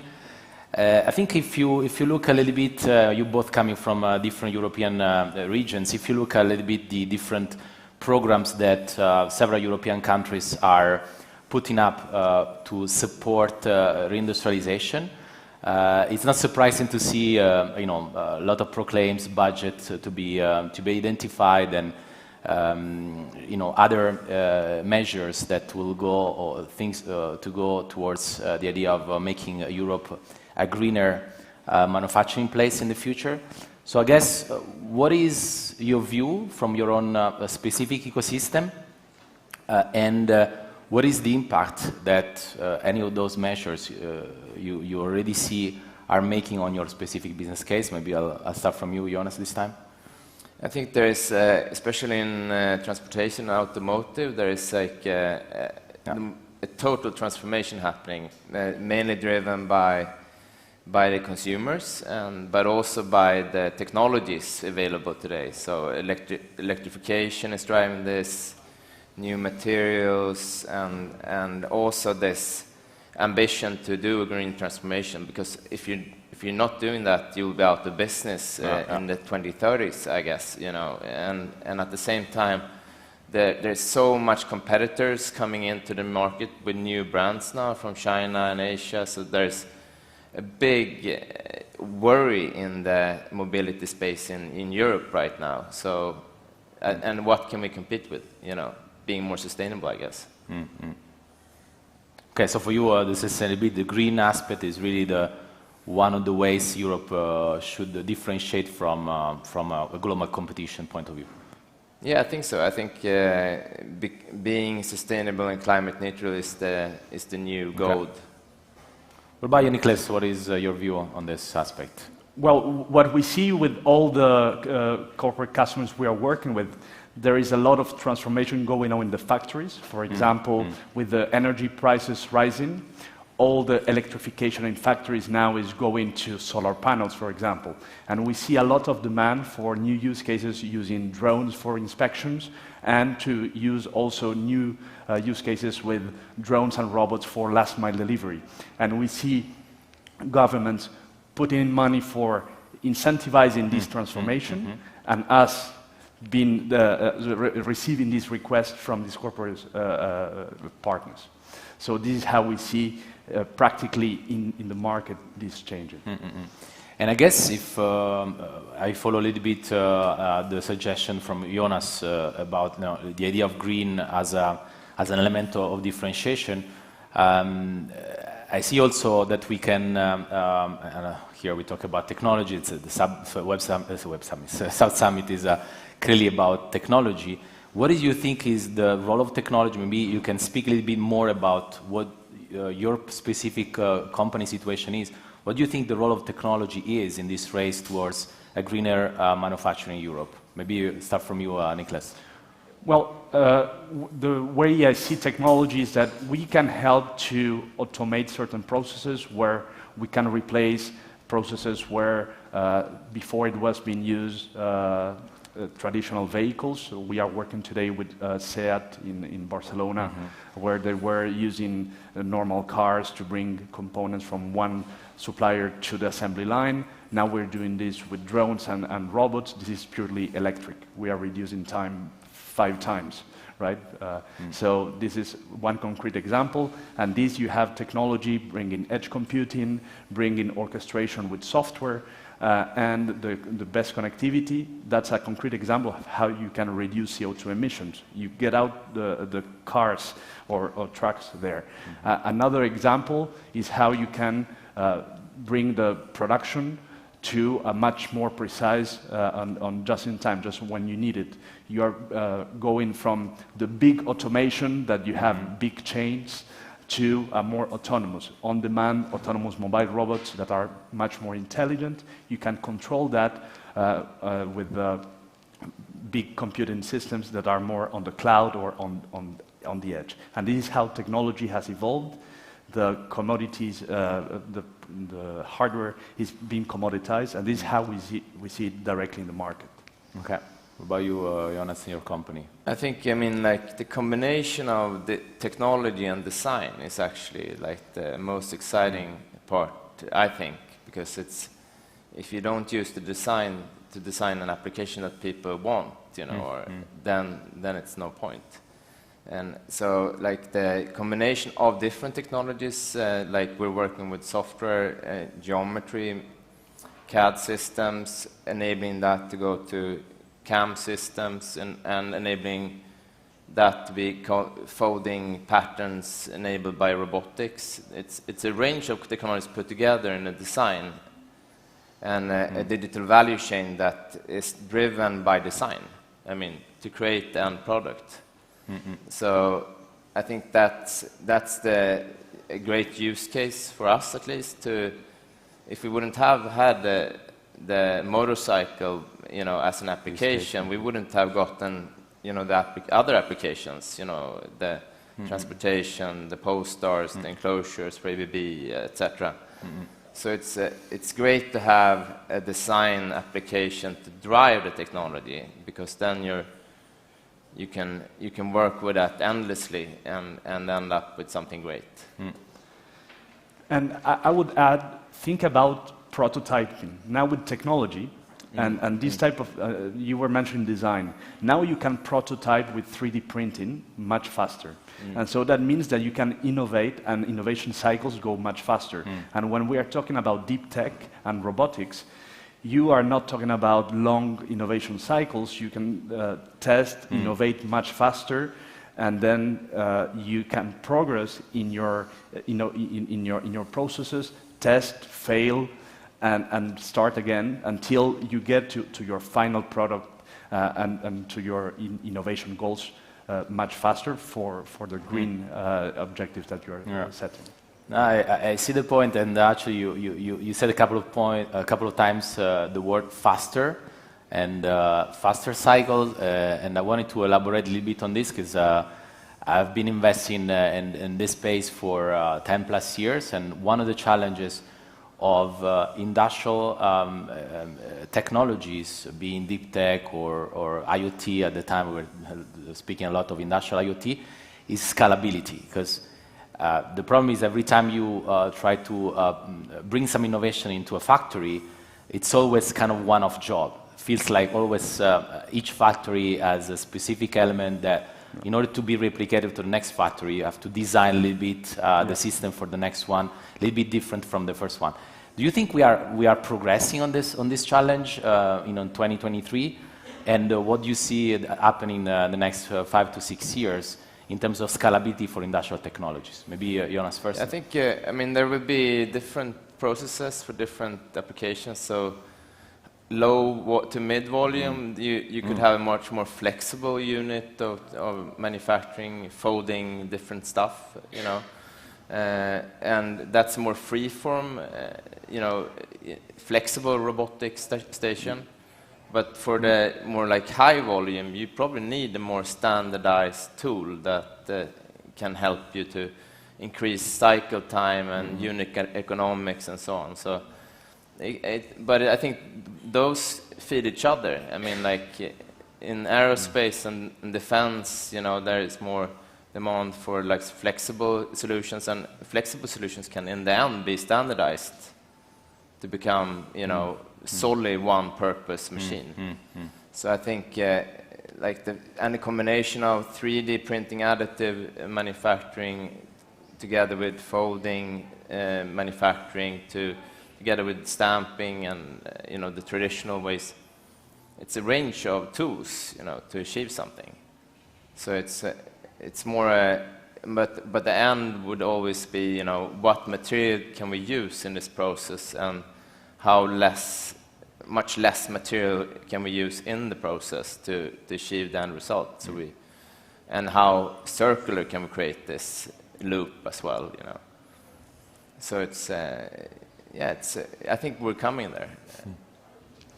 You, Nicholas? I think that we need to tell the truth. We are talking about mission-critical services. So if you have an impact in an assembly line, and if you are going to stop the assembly line, it will cost millions, right? So when you talk about scalability, your customer is thinking, okay, what happens, what are the risks if I scale this? Is it going to have an impact into my assembly line or my operations?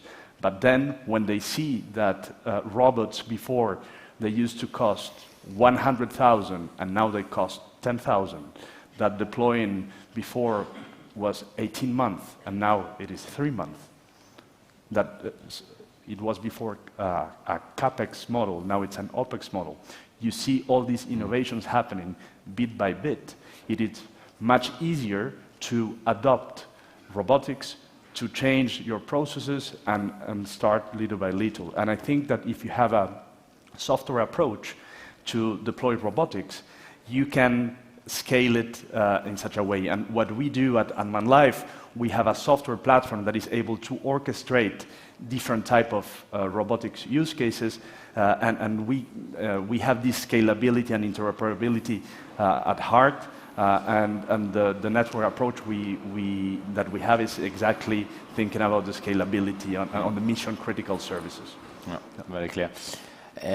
So talking clearly about scalability and the role that your companies, your respective companies, can play in the future, let's say 2030 horizon of Europe, is clearly, I guess, as I feel it, your principal concern. But clearly, you're two ambitious entrepreneurs, so you need to probably see, or you're already seeing or thinking about also beyond Europe, how to scale your business beyond Europe. So when it comes to mission critical industrial applications, one of the challenges for large enterprises to adopt new technologies is also the appetite to the risk of maybe getting some economic advantages, but also a little bit changing the status quo. And when it comes to appetite to risk, our friends in the US are typically more risk, have more risk appetite than our counterparts here in Europe. So what do you think, again, thinking about the future race into the greener manufacturing, what do you think is some of our competitive advantage of having companies and technologies built in Europe and exported around the world versus similar approaches our American counterparts might have? Maybe starting from you, Jonas. I think of course, they're more risk-taking. I think the US. We see that a lot with our corporate partnerships and academic partnerships. They're much easier to just make a decision. Yeah, we go. But I also think that the European model is winning in terms of supply of material and supply of innovation. I think, especially in those areas like green steel, I think we're on the forefront. So I think there's still going to be like innovations coming out of Europe into the US. The question is if they're going to be kept European, if they're going to be purchased by the US in the end. But I definitely see that there's a lot of innovation happening, especially in the Nordics right now in the innovation space. For green industry, yeah. Yeah. Okay. What about you, Niklaus? What do you think? I think that in terms of the race, I could not agree more with Jonas in what he said. There is a lot of innovation happening from Europe. There is a question on risk taken from on the corporate side. There are bigger checks that are written, shorter procedures and processes. And when you get stuck in the middle of long processes, bigger checks, then companies tend to choose, right? But at the same time, I think you need to choose the right moment to go to the US. So it's what we need to focus on in Europe is to make sure that we create the right incentives and mechanisms that the companies can grow and stay here in Europe, because we have the great entrepreneurs, and great companies that can make it happen. Yeah. Okay, interesting. Now, maybe going towards the end of the panel, I think as entrepreneurs, you always try to push boundaries and look ahead. So I wanted to ask you, starting from Niklaus, what is the impact you dream your company will have in 5 to 10 years into business and people lives? What do you dream? Well, look, our vision is the autonomous everything. So I always keep saying the autonomous everything is when we are going to be able to deploy different type of robotics use cases, indoors, outdoors, and our platform being able to orchestrate all that with edge computing, 5G, air robotics, ground robotics, fixed robotics, water robotics, all that orchestrated by our platform. This is the impact that we are going to have. And that's for robotics for a better tomorrow, as we call it. And that's how we see the future. But specifically, the impact on people like working industries. What do you think this will have? In working industries, what I think is that it can help to reduce. It can really help to reduce the footprint. As we were talking, we have specific use cases that we are developing, like solar panel inspections, security, last mile delivery. This is where I see this deployed in different places in Europe, Canada, North America, and this is a part of the plan of deploying the autonomous everything that we have. Okay, thank you. I mean, our mission is to accelerate the move to green manufacturing and mobility, and I mean, 2030 dream would be to have like the top 5 OEMs have adopted SteelFold and have achieved, tremendous KPI results in terms of climate performance potential. So, actually, lowering the CO2, reducing the CO2 footprint in the tailpipe from the supply chain by at least 10 to 20%. I think that would be fantastic. Right. That's just in terms of that, people can understand what it would be the percentage impact or the contribution towards achieving the 2030 CO2 emission reduction in your specific market segment, if you have some gross idea. The vehicle industry is like the most polluting industry in the world. So and the steel industry is 8% of the kind of total global CO2 emissions. So if we could lower the total with I'm not saying we're going to do it, but if the system could do it together, I mean, if we could lower 8% to 1 or 2, that would be fantastic. Yeah, I see that. We've got a couple of minutes left. I think I'd like to wrap up. a little bit more from an investor perspective, a little bit my bias. So I guess anytime soon you both will be looking for fundraising.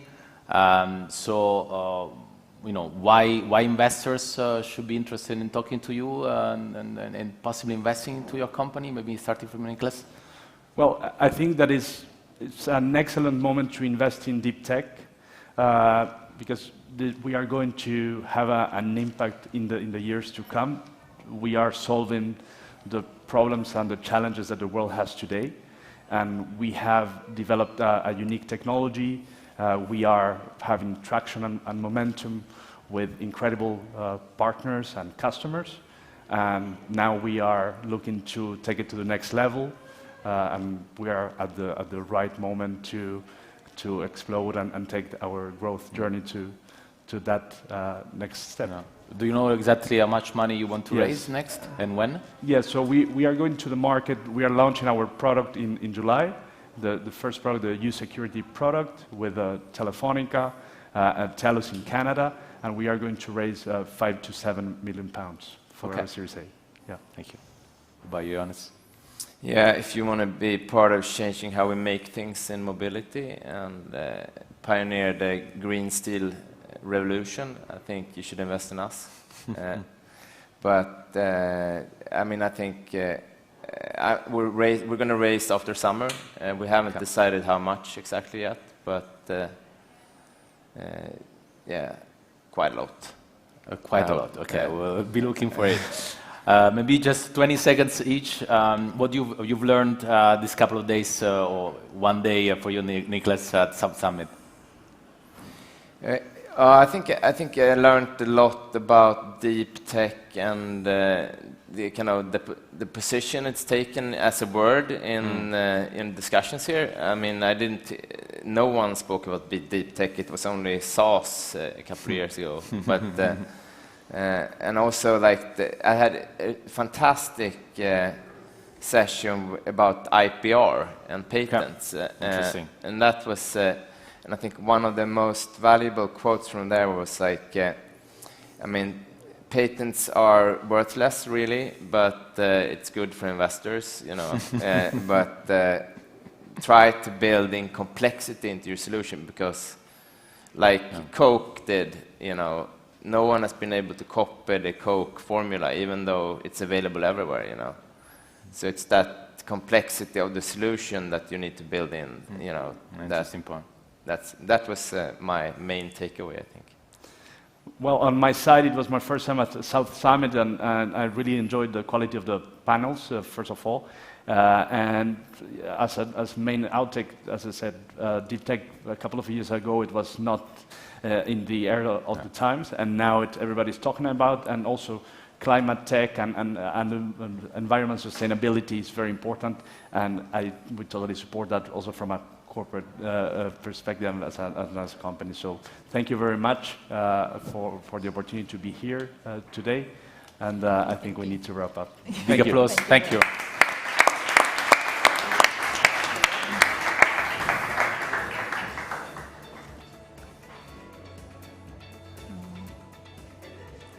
Thank you. Yes, we are slowly getting to the end of South Summit 2023, but it doesn't mean that the excitement is over. The startup competition will start very soon at the arena stage, but here we also have something very, very special. We do have a challenge where we're not looking at startup, but maybe the startup of the future. We're going to present some of the ideas from the universities across Madrid on how to improve the mobility in Madrid. And this session is going to be in Spanish. And para presentar la final y la entrega de premios de Mutua Innovation Challenge, invitamos al escenario David Jiménez de Mutua Madrileña.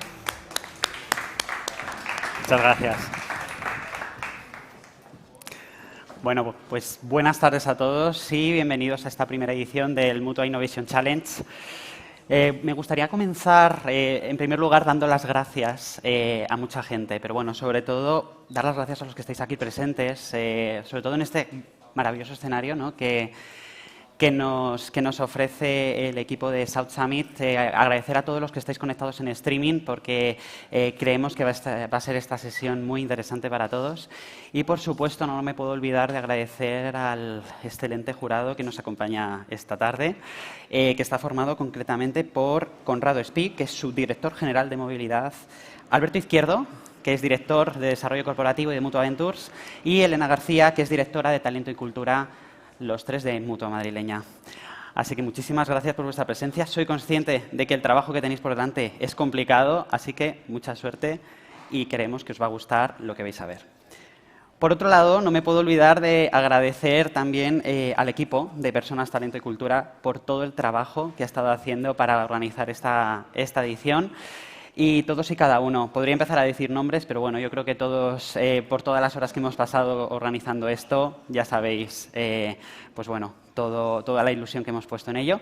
Pero lo más importante, los más importantes en esta edición de esta tarde sois vosotros, sois los estudiantes que estáis hoy aquí con nosotros para, bueno, proponernos, mejor dicho, vuestras mejores ideas.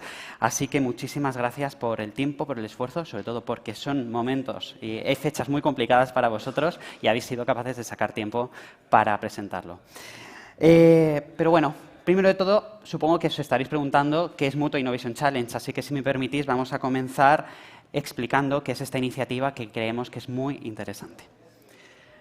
Pues bueno, Mutua Innovation Challenge es una competición que está organizada por Mutua Madrileña y que un poco nace con el objetivo de poner en contacto el talento joven con grandes corporaciones como la nuestra. Entonces, esta competición lo que hemos hecho ha sido intentar dirigirla a estos estudiantes, ¿no?, que son miembros de universidades, sobre todo de la Comunidad de Madrid, que están estudiando ya sea un grado o un máster en su último curso y que estén terminando y, por lo tanto, ya estén queriendo enfocar su carrera profesional. Y lo que hemos hecho ha sido pedirles que respondan a un reto con sus mejores ideas, con sus ideas más innovadoras. El reto es el siguiente. ¿Cómo mejorarías los servicios de movilidad y la experiencia de los usuarios que necesitan moverse por Madrid? Desde luego el reto no es sencillo, porque claro, en Mutua Madrileña, si por algo nos caracterizamos, es por ser potentes en el ámbito de movilidad. Como por ejemplo, pues bueno, hace poquito tiempo hemos lanzado Voltio, que es una, yo diría una startup creada desde dentro, algo de lo que nos sentimos muy orgullosos, Cabify o Centauro. Entonces, claro, para responder al reto, los equipos, pues bueno, lo tenían complicado, ¿no? Y lo que hemos hecho ha sido darles cierta libertad, no para que nos propongan esas ideas con total libertad, insisto, para que nos puedan ofrecer nuevas propuestas respecto del reto que les hemos indicado. El único requisito que les hemos puesto ha sido que la propuesta siempre responda, o mejor dicho, que contribuya a dos cuestiones muy importantes para nosotros. Por un lado, tienen que ser capaces de o bien reducir la contaminación o la huella de carbono, o por otro lado, mejorar la calidad de vida o el tráfico de las ciudades. Ya os puedo avanzar que las tres propuestas que vamos a ver esta tarde responden de una manera o de otra a estas cuestiones. Y bueno, tras pasar por un periodo de selección en el que se han presentado bastantes equipos, nos encontramos ahora mismo en esta fase final, ¿no?, donde tenemos a estos tres equipos que, como comentaba, van a presentar. Entonces, si os parece, vamos a pasar a hablaros del formato que vamos a seguir. Por un lado, ¿vale?, cada equipo que va a presentar va a tener un total de 5 minutos para exponer su idea, en lo que después de esta presentación, de este pitch, vamos a dar la oportunidad a nuestro jurado para que presente pues, las preguntas o formule las preguntas que considere oportunas para aclarar la propuesta del equipo. Y por último, una vez que hayan concluido las presentaciones de los mismos, vamos a hacer una pausa de aproximadamente 5 minutos para dar tiempo a nuestro jurado a que delibere y decida cuál es el ganador. Tras eso, comunicaremos el ganador, que seguro que todos los aquí presentes están bastante nerviosos por saber cuál va a ser el elegido o elegida. Así que vamos a comenzar, ¿vale? Comenzamos con el equipo 1, que se llama EcoGo y que está formado por Carlos Sánchez Mata y Belén Luengo Palomino. Por favor, adelante. Avanzar, retroceder. Muy buenos días, mi nombre es Belén Luengo y mi compañero Carlos y yo hemos venido a presentarles una idea que pretende revolucionar el transporte en el mundo rural, conectando pueblos y ciudades y reimaginando el car sharing actual. En España, un 84% de su superficie son municipios rurales. en los cuales habitan más de 7,5 millones de españoles. Es habitual en la vida de estas personas tener que desplazarse a localidades mayores para poder realizar gestiones ocasionales, como puede ser ir al banco o a una administración pública, lo cual les obliga a tener un coche en propiedad, aun si solo lo van a utilizar un par de veces al mes, lo cual trae consigo un alto coste económico por su mantenimiento, además de que estos vehículos suelen estar más envejecidos, ser más contaminantes y pasan la mayor parte de su vida útil aparcados en las calles de pueblos, aprovechando un espacio que debería ir dirigido a los viandantes. Así que, con el fin de solucionar todas estas problemáticas, nace EcoGo, con la idea de proporcionar a los habitantes de pequeñas localidades vehículos eléctricos para así brindarles un transporte más económico, más accesible, más limpio y más seguro. Además, EcoGo pretende renovar el parque móvil español, aumentar la seguridad vial y, en definitiva, limpiar las calles de vehículos que actualmente son innecesarios. El coste para el usuario será de una cuota fija mensual, tan sencillo como pagar una suscripción a Netflix, y esto les dará acceso a un coche eléctrico en el punto EcoGo de su localidad. La reserva podrá hacerse tanto desde la app como en el propio punto EcoGo, lo cual la volverá accesible para aquellas personas que no tengan acceso a la tecnología. Y a la hora de reservar, será necesario indicar el destino, por una parte porque así usuarios con un mismo destino podrán compartir trayecto, como porque se establecerá una distancia máxima desde el punto EcoGo. Una vez realizado el trayecto, simplemente se volverá a aparcar el coche en el punto EcoGo y este se recargará para su próximo viaje. Ahora que conocemos los puntos clave sobre nuestro nuevo servicio de movilidad, queremos explicar un poco cuáles son nuestras diferencias con la competencia. Por un lado, somos el primer car sharing enfocado a localidades pequeñas. No pensamos tanto en ciudades grandes como Madrid o Barcelona, sino en ciudades alrededor de estas ciudades. Ofreceremos un precio fijo mensual en vez del típico modo de cobro de pagar un precio por cada minuto de uso, y con ello el cliente siempre sabrá cuánto dinero le va a costar al mes y nosotros como empresa siempre sabremos cuánto dinero vamos a ganar. También ofreceremos una opción de parking fijo, de modo que la localidad solo se podrá aparcar en este parking. De este modo, el cliente siempre sabrá dónde encontrar su vehículo y nosotros como empresa dónde realizar las intervenciones que haya que realizarle. Por último, gracias a todo esto vamos a tener unos clientes fijos. Gracias a estos clientes, a que sean fijos, vamos a lograr que conozcan perfectamente cómo utilizar nuestro servicio y nosotros, como empresa, vamos a saber darles lo que nos están pidiendo, como por ejemplo el tipo de vehículo que estén buscando. Además, porque este es un gran proyecto para Mutua madrileña. Primero, porque Mutua en el año 2022, en diciembre, lanzó su propio servicio de car sharing, con 500 vehículos en la ciudad de Madrid, llamado Voltio, lo que le da una gran experiencia para así poder conocer siempre qué tipo de cliente lo ha estado usando, si el vehículo utilizado es el idóneo o qué tipo de recorridos suelen hacer estos clientes. También es un grupo empresarial muy grande, por lo tanto tiene una gran capacidad de inversión para ser pionera en este nuevo nicho de mercado. Por último, se podrá utilizar siempre como herramienta de marketing, ya que tendrá una flota de vehículos circulando por toda España con la marca Mutua. En esta última diapositiva queremos describir un poco cuáles son los puntos básicos de nuestra propuesta. Primero, es un servicio necesario, rentable, seguro y comprometido con el medio ambiente. Es necesario ya que estamos hablando de comunicar personas. Estamos hablando de comunicar la España vaciada con la España más urbanita. Además, rentable. Pretendemos que al usuario le sea más barato tener este servicio que mantener un coche en propiedad todo el año, con los gastos que conlleva, como podrían ser combustible, impuestos o el mantenimiento del propio vehículo. Además, será seguro, ya que vamos a renovar toda la flota de vehículos de estas localidades más pequeñas, que suele ser la flota más envejecida, y comprometido con el medio ambiente, ya que esta flota envejecida la vamos a renovar con coches 100% eléctricos. Por último, solo finalizar con una frase, y es que este no es solo un proyecto empresarial, sino que también es un proyecto que responde a una necesidad social por parte de las localidades más pequeñas de nuestro país. ¿Ya está?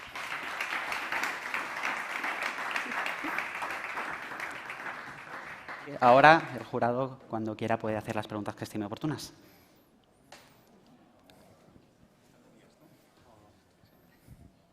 Hola, buenos días.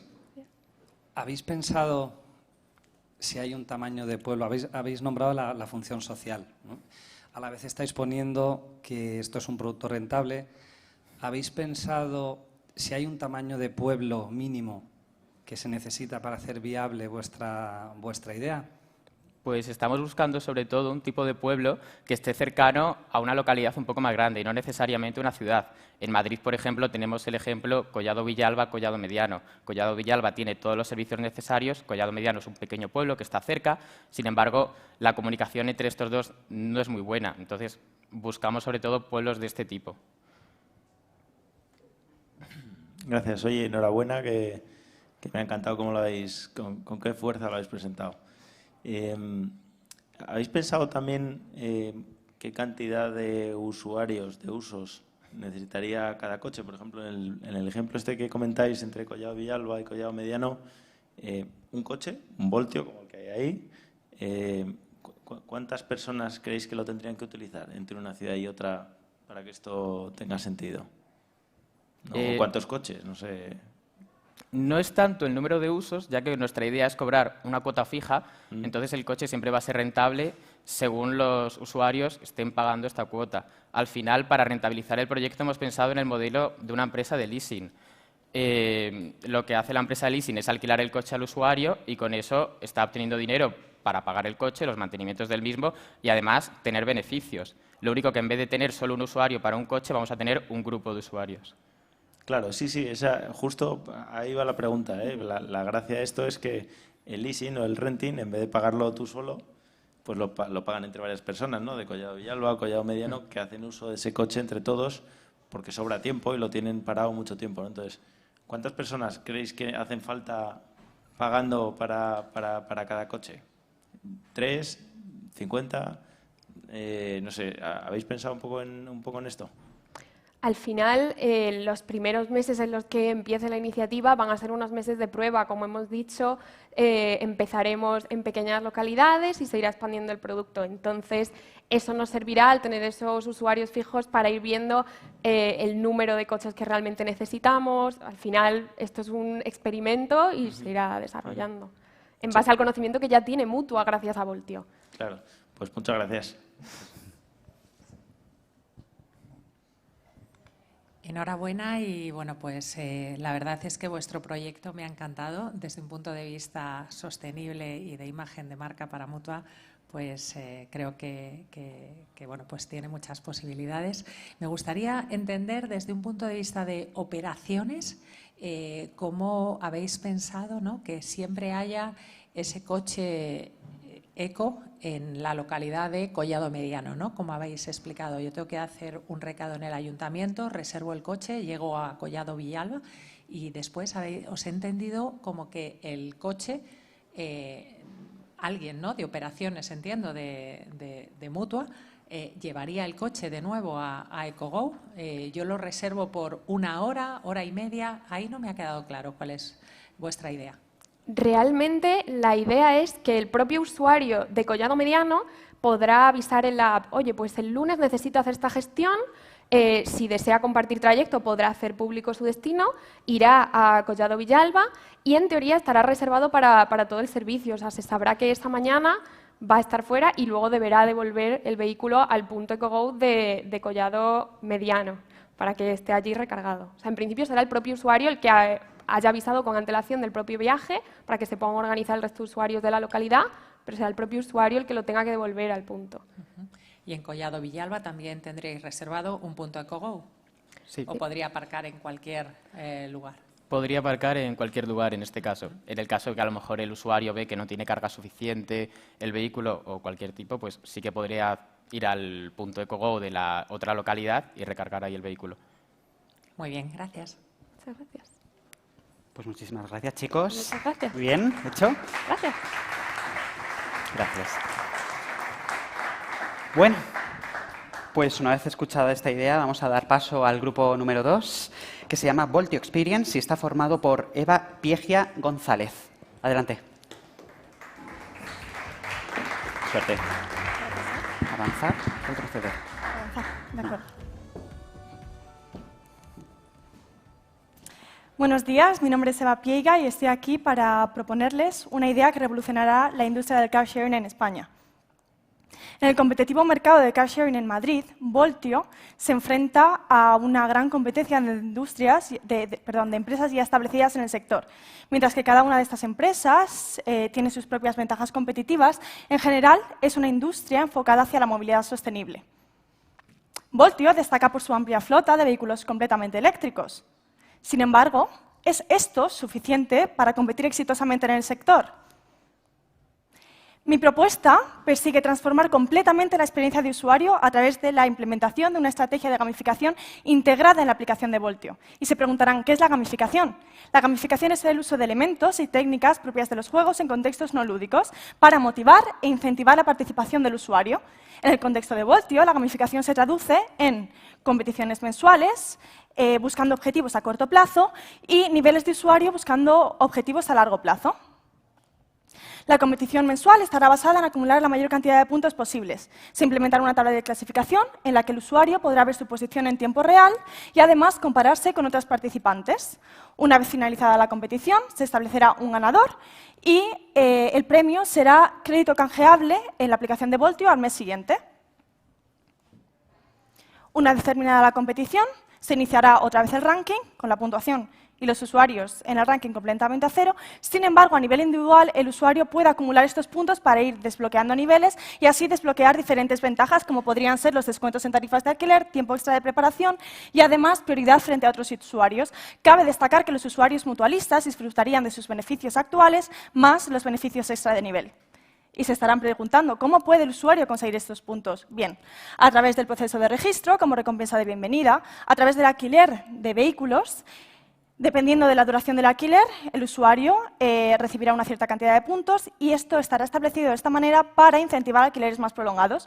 Por otra parte, Voltio podrá lanzar promociones especiales, como podría ser la de doble puntuación, donde en diferentes fines de semana o días concretos el usuario podría recibir doble puntos por el alquiler de vehículos. Y finalmente, además, se bonificará el uso responsable del vehículo a través de puntos. Por otro lado, tenemos los desafíos. Voltio implementará un sistema de desafíos con temática sostenible. El usuario simplemente tendrá que registrarse en el desafío, previamente recibirá una notificación en la aplicación y cumplir los ciertos requisitos. Además, los desafíos podrían ser con temática de redes sociales, donde el usuario podría compartir su experiencia en Voltio en redes sociales, subiendo una foto, etiquetando a la cuenta de Voltio y usando diferentes hashtags. Y esto no solo aumentaría la interacción del usuario en redes sociales, sino que daría mayor visibilidad a la marca Voltio. Y finalmente, el usuario puede conseguir puntos a través de la realización de encuestas de satisfacción en la aplicación de Voltio. Esto permitirá a la aplicación ir mejorando conforme a las necesidades del usuario. El objetivo principal es claro, conseguir una ventaja competitiva en el mercado, transformando completamente la experiencia del usuario. Además, buscamos una mayor fidelización y uso de la plataforma, una reducción de emisiones de CO2, mayor visibilidad de la marca Voltio y un crecimiento en la base de usuarios. Esta propuesta, Voltio Experience, con niveles de usuario y competiciones mensuales, permite generar una comunidad comprometida con el medio ambiente, premiando a aquellos que lideran el camino hacia un futuro más verde. Únete a Voltio y descubre cómo convertir la conducción eléctrica en una emocionante competición en la que todos ganamos. Gracias.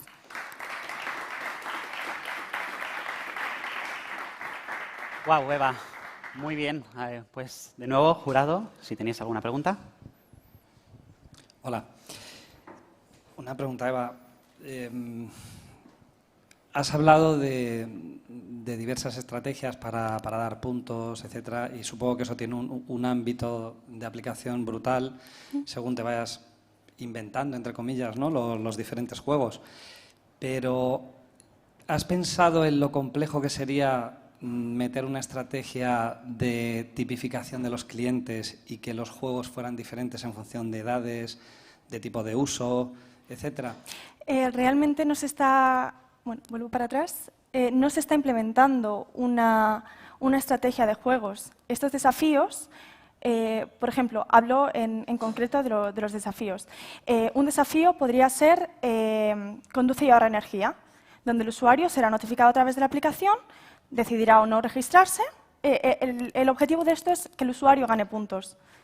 Entonces, decidirá o no registrarse y debería de cumplir una serie de requisitos. Los requisitos podrían ser conducir con las ventanillas del vehículo subidas para así un mayor ahorro de energía, evitar aceleraciones bruscas, etc. Entonces, una vez completados estos requisitos, el usuario podría recibir puntos. Además, otro desafío podría ser la visualización de vídeos. Voltio podría generar diferentes vídeos de 1, 2, 3 minutos para educar al usuario de la importancia de la movilidad sostenible y la conducción eléctrica. Entonces, en el momento en el que el usuario termina de ver estos vídeos, recibe automáticamente puntos. No son juegos como tal, pero lo llamamos gamificación, porque integra estas técnicas y elementos propios de los juegos en la aplicación de Voltio. Y una segunda pregunta. ¿Has hecho estudio de mercado sobre experiencias similares?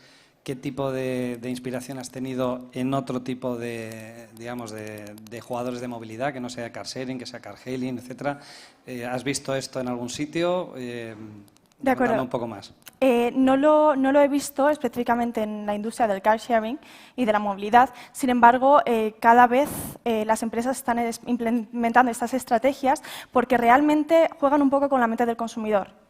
En el caso del car sharing, la competitividad en Madrid es muy intensa y el usuario, por naturaleza, va a preferir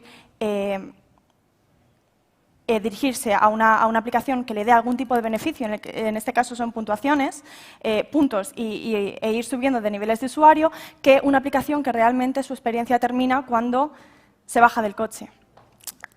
Sobre todo en la industria de la educación sí se está implementando muchísimo estas estrategias de gamificación. Ejemplos pueden ser Kahoot, Duolingo, pero no lo he visto exactamente en la industria del car sharing. Bueno, gracias y enhorabuena que ha sido una explicación muy clara, Eva. ¿Cómo piensas tú que puede tener impacto, como todos los proyectos que creas dentro de una empresa o fuera, que llevan asociados la pasta, ¿no? Entonces, sí. ¿Qué flujos ves tú aquí de gastos, de ingresos? ¿Qué impacto más económico y en números ves que puede tener? ¿Has pensado en esto? Sí. El desafío más importante sería implementar esta estrategia en la aplicación de Voltio. Esto, obviamente, pues, incurriría en un gasto bastante elevado. Sin embargo, una vez estuviera la estrategia implementada, el gasto sería mínimo porque estos puntos no van asociados directamente a bonificaciones canjeables en la aplicación de Voltio. Sin embargo, van asociados a ser ganador mensual. Si eres ganador, sí que recibirás un premio canjeable en la aplicación y además para incentivar esta fidelización a largo plazo, a través de los puntos el usuario puede ir subiendo de nivel.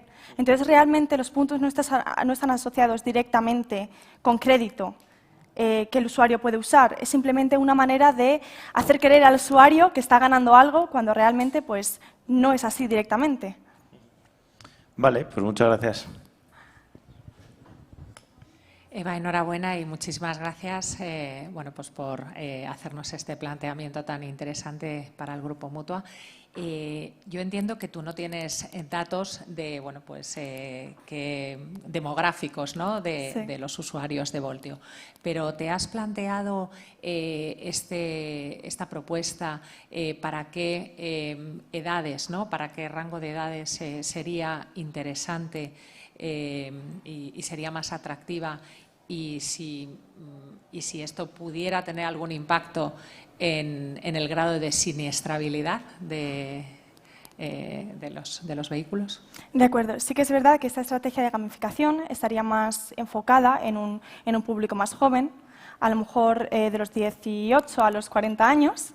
En el caso de Voltio es a partir de los 25, entonces sería de los 25 a los 40. Sin embargo, considero que cualquier usuario de cualquier edad se sentiría atraído por esta estrategia, ya que se siente esta bonificación que Voltio le está permitiendo adquirir frente a la competencia, que realmente, como he mencionado antes, tu experiencia como usuario termina cuando has bajado de ese vehículo. En este caso, no. En este caso, Voltio también implementa un sistema de educación a través, por ejemplo, de los desafíos. de la importancia de la movilidad sostenible. Entonces considero que sí es una estrategia factible para cualquier rango de edad. Gracias. A vosotros. Pues muchísimas gracias, jurado. Gracias. Eva, muy bien hecho. Gracias. Pues vamos con el equipo 3, se llama Uno Más y está formado por Javier Soto Gómez. Adelante. ¿Avanzar? Vale, aquí hacia adelante, ¿no? Sí.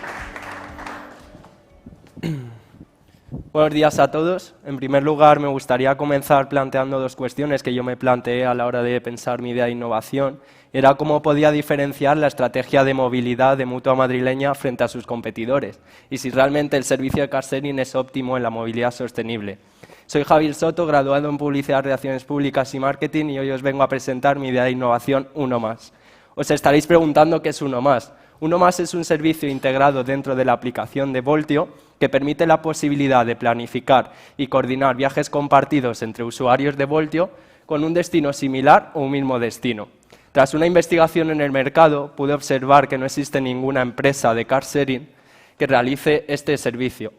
Es verdad que existen otras empresas de gran éxito como BlaBlaCar, que todos conocemos, por lo que es una gran oportunidad de ser los pioneros como empresa de car sharing en ofrecer una solución de movilidad a la alta demanda de movilidad que existe en las ciudades diferente a la competencia. ¿Cómo funcionaría? Únicamente, como he dicho anteriormente, estaría integrado dentro de la aplicación de Voltio un apartado del servicio Uno Más, y aquí dividimos dos partes, el conductor.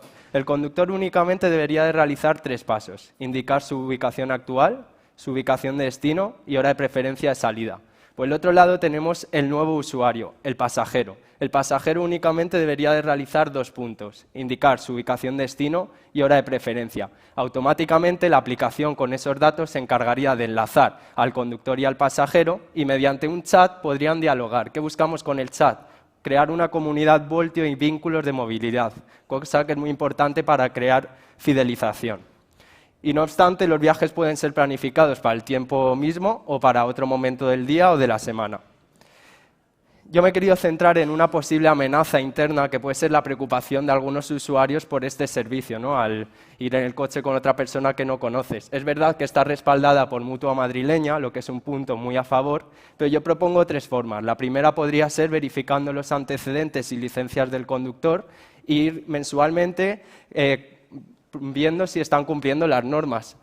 En segundo lugar, un monitoreo en tiempo real. ¿A qué me refiero con eso? Integrar un propio GPS de Voltio dentro de la aplicación, lo que va a permitir al usuario poder tener una experiencia dentro de la aplicación y poder medir el tiempo estimado y las rutas más sostenibles. Y por último, una comunicación constante tanto con el conductor como con el pasajero, al inicio y al final del viaje. ¿Para qué? Para conocer la satisfacción del usuario y sobre todo poderles puntuar del 1 al 5 estrellas para asegurarnos un servicio de calidad. Yo me he centrado en una debilidad principal de Voltio que es relativamente desconocida en el mercado frente a sus competidores, pero esto le ofrece una gran oportunidad de poder ofrecer otros productos diferentes, otras soluciones de movilidad frente a sus competidores. Los objetivos que tiene Uno Más son objetivos de notoriedad y de posicionamiento. ¿A qué me refiero con los objetivos de notoriedad y posicionamiento? Incrementar la visibilidad de Voltio, incrementar el número de descargas, destacar su propuesta de valor y sobre todo conseguir una mayor cobertura mediática, lo que va a facilitar posicionarse como los pioneros en ofrecer nuevas soluciones de movilidad diferentes y sobre todo posicionarse como la compañía de car sharing con mayor innovación y tecnología. De esta forma también posicionándonos como el car sharing número 1 en Madrid, que se preocupa más por sus usuarios. En cuanto a los perfiles beneficiados, son los perfiles existentes, es decir, los clientes actuales que tiene Voltio. Van a seguir usando ese servicio. Y sobre todo Voltio en sí, pero el perfil que más se va a beneficiar va a ser el nuevo usuario, el usuario pasajero, que busca soluciones en su día a día en la movilidad. Y en cuanto a hacia dónde está orientada Uno Más, está orientada a incrementar ingresos, incrementar notoriedad, pero sobre todo satisfacer las necesidades de sus usuarios, de sus ciudadanos, preocuparse por su movilidad de cada día. Y sobre todo esto ayudaría a cumplir el objetivo principal que tiene la estrategia de movilidad de Mutua madrileña, que es reducir la contaminación y la huella de carbono y mejorar la calidad de vida y el tráfico de los ciudadanos. ¿Cómo podríamos incentivar a los usuarios para el uso de este servicio? Pues mediante un plan de fidelización de puntos, donde el usuario se vea beneficiado por usar este servicio. ¿Cómo podrían ser esos beneficios? Pues más tiempo de reserva, un descuento en el servicio de Voltio a casa, ya que encima incitamos al usuario a utilizar otros servicios que ofrece Voltio. Así que ya sabéis, ahora con Voltio cabe uno más en tu viaje. Muchas gracias. Gracias, Javier. Jurado, adelante. Muchas gracias, Javier. Una pregunta. ¿Has pensado en cómo se distribuiría el gasto o es algo tan obvio como que se dividiría en dos o algo así?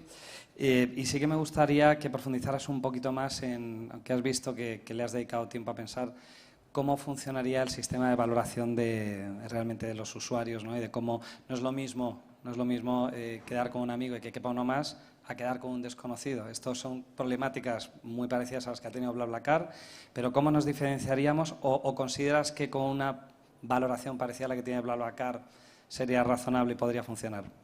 Vale. En cuanto a la primera pregunta del coste, como he dicho anteriormente, en cuanto a la gestión de amenaza interna posible de preocupación, sería clave integrar dentro de la aplicación un propio GPS Voltio, lo que va a facilitar calcular el tiempo estimado de un usuario a su ruta similar o el mismo destino, por lo que ahí, si es el mismo destino, sí se divide en dos, pero si es una ruta similar, es decir, 1 kilómetro antes, la aplicación se encargaría por el tiempo del pasajero de conocer cuál es su precio realmente.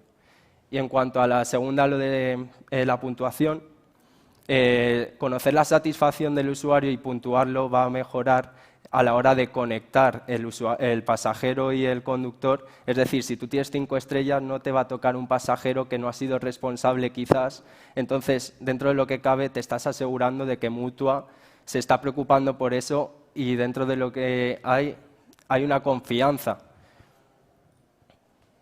Muy bien, pues muchas gracias. Y enhorabuena, que lo has presentado fantástico. A mí me entran dos cuestiones que me gustaría hablar contigo. Una es, económicamente esto, ¿cómo ves tú que sería beneficioso, ¿no? ¿O cuál sería el caso económico? Y una segunda es, en caso de responsabilidad, al final sabes que hay franquicias y les pasa algo a los coches. ¿Cómo se comparte entre usuarios? Pues, en primer lugar, en cuanto a la rentabilidad, los gastos únicamente serían mejorar la aplicación y respecto a la rentabilidad posterior solo son incrementos, ya que aquí hablamos de un nuevo usuario que es el pasajero y te va a diferenciar de la competencia. Ya no son usuarios que tienen carné, es decir, menores de 25 años quizás pueden ser pasajeros.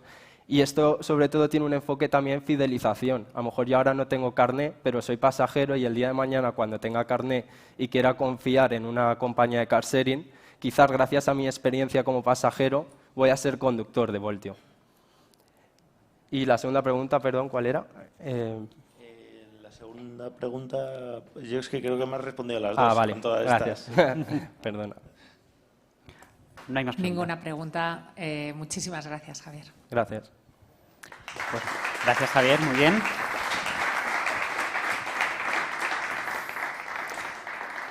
Bueno, pues propuestas interesantes. Mientras despedimos al jurado para que vaya a deliberar, me gustaría compartir con vosotros una pequeña reflexión, ¿no? Y es que, tras escuchar estas ideas, me viene a la cabeza una frase que además dijo nuestro presidente hace algún tiempo, de un premio Nobel que decía, bueno, el premio Nobel era Linus Pauling, y decía, la única forma de tener buenas ideas es tener muchas ideas. Y lo que queda clarísimo después de lo que hemos escuchado es que vuestras ideas son muy buenas, así que felicidades. Vamos a dar, como decía, 5 minutos a nuestro jurado para que delibere, así que paso a mi compañera Cristina Esteban, que es gerente de atracción de talento y marca empleadora, que nos va a ofrecer más información sobre el programa de talento joven de Mutua Madrileña. Así que adelante, Cristina. Pues nada, muchísimas gracias y la verdad es que yo no puedo decir más que enhorabuena. La verdad es que felicitaros, ¿no? Yo creo que todos hemos visto esa gran visión que tenéis, esa frescura, ese grado de innovación que habéis dado al reto que lanzábamos hace apenas unas semanas y además en mitad de exámenes, que somos totalmente conscientes. Repito la enhorabuena y sobre todo decía también otro de mis compañeros antes, ¿no? Qué energía, qué ganas le habéis puesto y de verdad termino otra vez con otra enhorabuena por vuestro talento. Talento que sin duda, por lo menos en nuestro grupo, queremos sumar para el crecimiento de nuestra compañía, tanto en nuestros actuales retos como futuros. Y aprovechando, digamos, el momento, pues me gustaría también compartir con todos vosotros que estáis aquí en sala nuestro programa de talento joven. Es un programa que lo que busca sobre todo es incubar y potenciar este talento joven que tenemos aquí, muy enfocado, por supuesto, pues a su crecimiento profesional desde las áreas, desde el negocio, desde los proyectos y sobre todo de los equipos de personas, ¿no? Y las personas que formamos el Grupo Mutua. Tenemos dos vías, lo cuento así brevemente. Una está más dirigida a aquellos que estáis estudiando en este momento y que buscáis esa primera o segunda experiencia laboral y además siempre reforzamos mucho una figura interna que para nosotros es muy importante, que es un mentor experto de referencia técnico que os acompañe durante esa experiencia y que garantice que realmente se van a conseguir esos objetivos de aprendizaje que buscáis. Y luego, por otro lado, otra segunda vía, que es lo que tenemos aquí, digamos, de lo que es el Graduate Program, ¿no? El Graduate Program es un programa que está más dirigido a aquellos que hayan terminado sus estudios de grado o posgrado y lo que están buscando es ya desarrollar una carrera profesional en un grupo como el nuestro. Comentaros que además también tenemos dos maneras o dos grados de programa diferentes, uno más técnico o especializado que llamamos nosotros, que se enfoca muchísimo más en la formación y desarrollo profesional en un ámbito crítico de la compañía. Tenemos uno, por ejemplo, pues muy interesante que es para una carrera de Data Scientist dentro de nuestra área de Data y Analytics, o por ejemplo para lo que es el asesor patrimonial dentro de nuestra compañía Mutuactivos, que conoceréis que es la primera gestora de fondos de inversión no bancaria, ¿no?, en España. Y otro que acabamos de sacar ahora mismo recientemente y que va a empezar en septiembre, que es nuestro grado y programa de negocio 360, que persigue de alguna manera, bueno, pues que estos profesionales que se incorporen con nosotros, ya recién graduados, puedan participar en diferentes proyectos claves y estratégicos de la compañía y que eso también les sirva como una formación multidisciplinar, pues que les aporte una visión de la parte estratégica, de la parte de todo lo que tiene que ver también con datos para poder tomar decisiones y los diferentes negocios de la compañía. Deciros que ambos programas y especialmente este último lo que persigue al final es que estos profesionales sean también los futuros líderes, ¿no?, que estén empujando en estos proyectos claves de la compañía. Ambos programas también cuentan con formación corporativa, formación en habilidades críticas y figuras de ayuda y de guía en todo lo que tiene que ver en este aprendizaje, como es mentorización y también coach. Poco más, porque yo veo que el jurado ya está aquí, con lo cual yo les voy a dar espacio. Muchísimas gracias a todos y de verdad enhorabuena.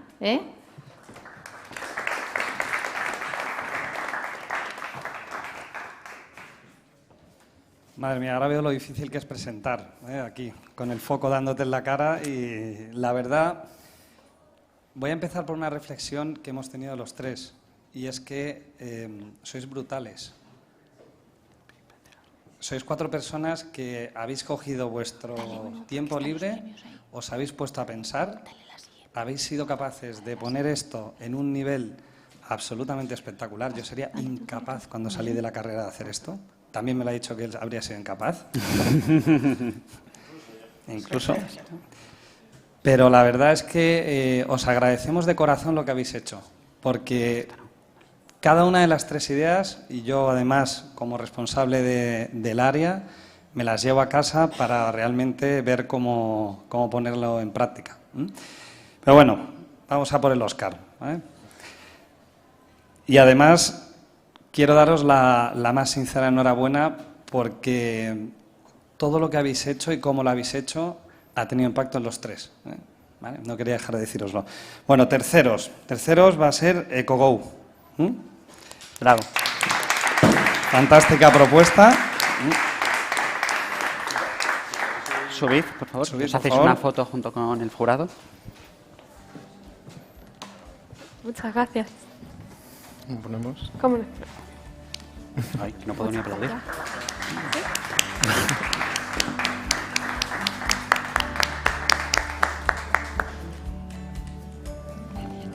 Gracias. Enhorabuena. Muchas felicidades, chicos. Felicidades. Los segundos, bueno, uno más. Bravo.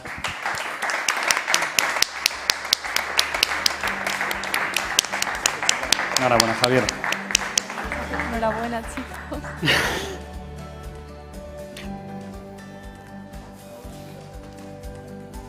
Y ahora a ver si no soy capaz de decir la primera, ¿eh? Bueno, enhorabuena, Eva. Voltio Experience nos ha gustado y bueno, ha marcado un poquito la diferencia, así que enhorabuena, eres la campeona y te vas a Europa con un acompañante y vosotros, por supuesto, os vais al tenis, que desde luego estaremos con vosotros. ¿Vale? Venga.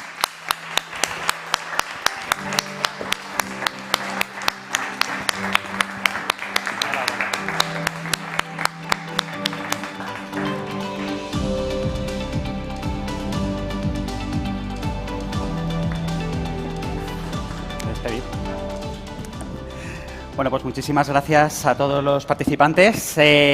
Han sido momentos seguro que hay muchos nervios para todos, esfuerzo de semanas, así que felicidades de nuevo.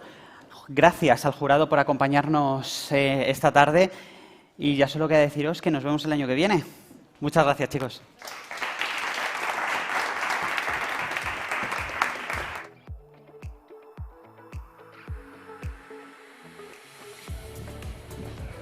Congratulations again at the winner of the Mutua Innovation Challenge.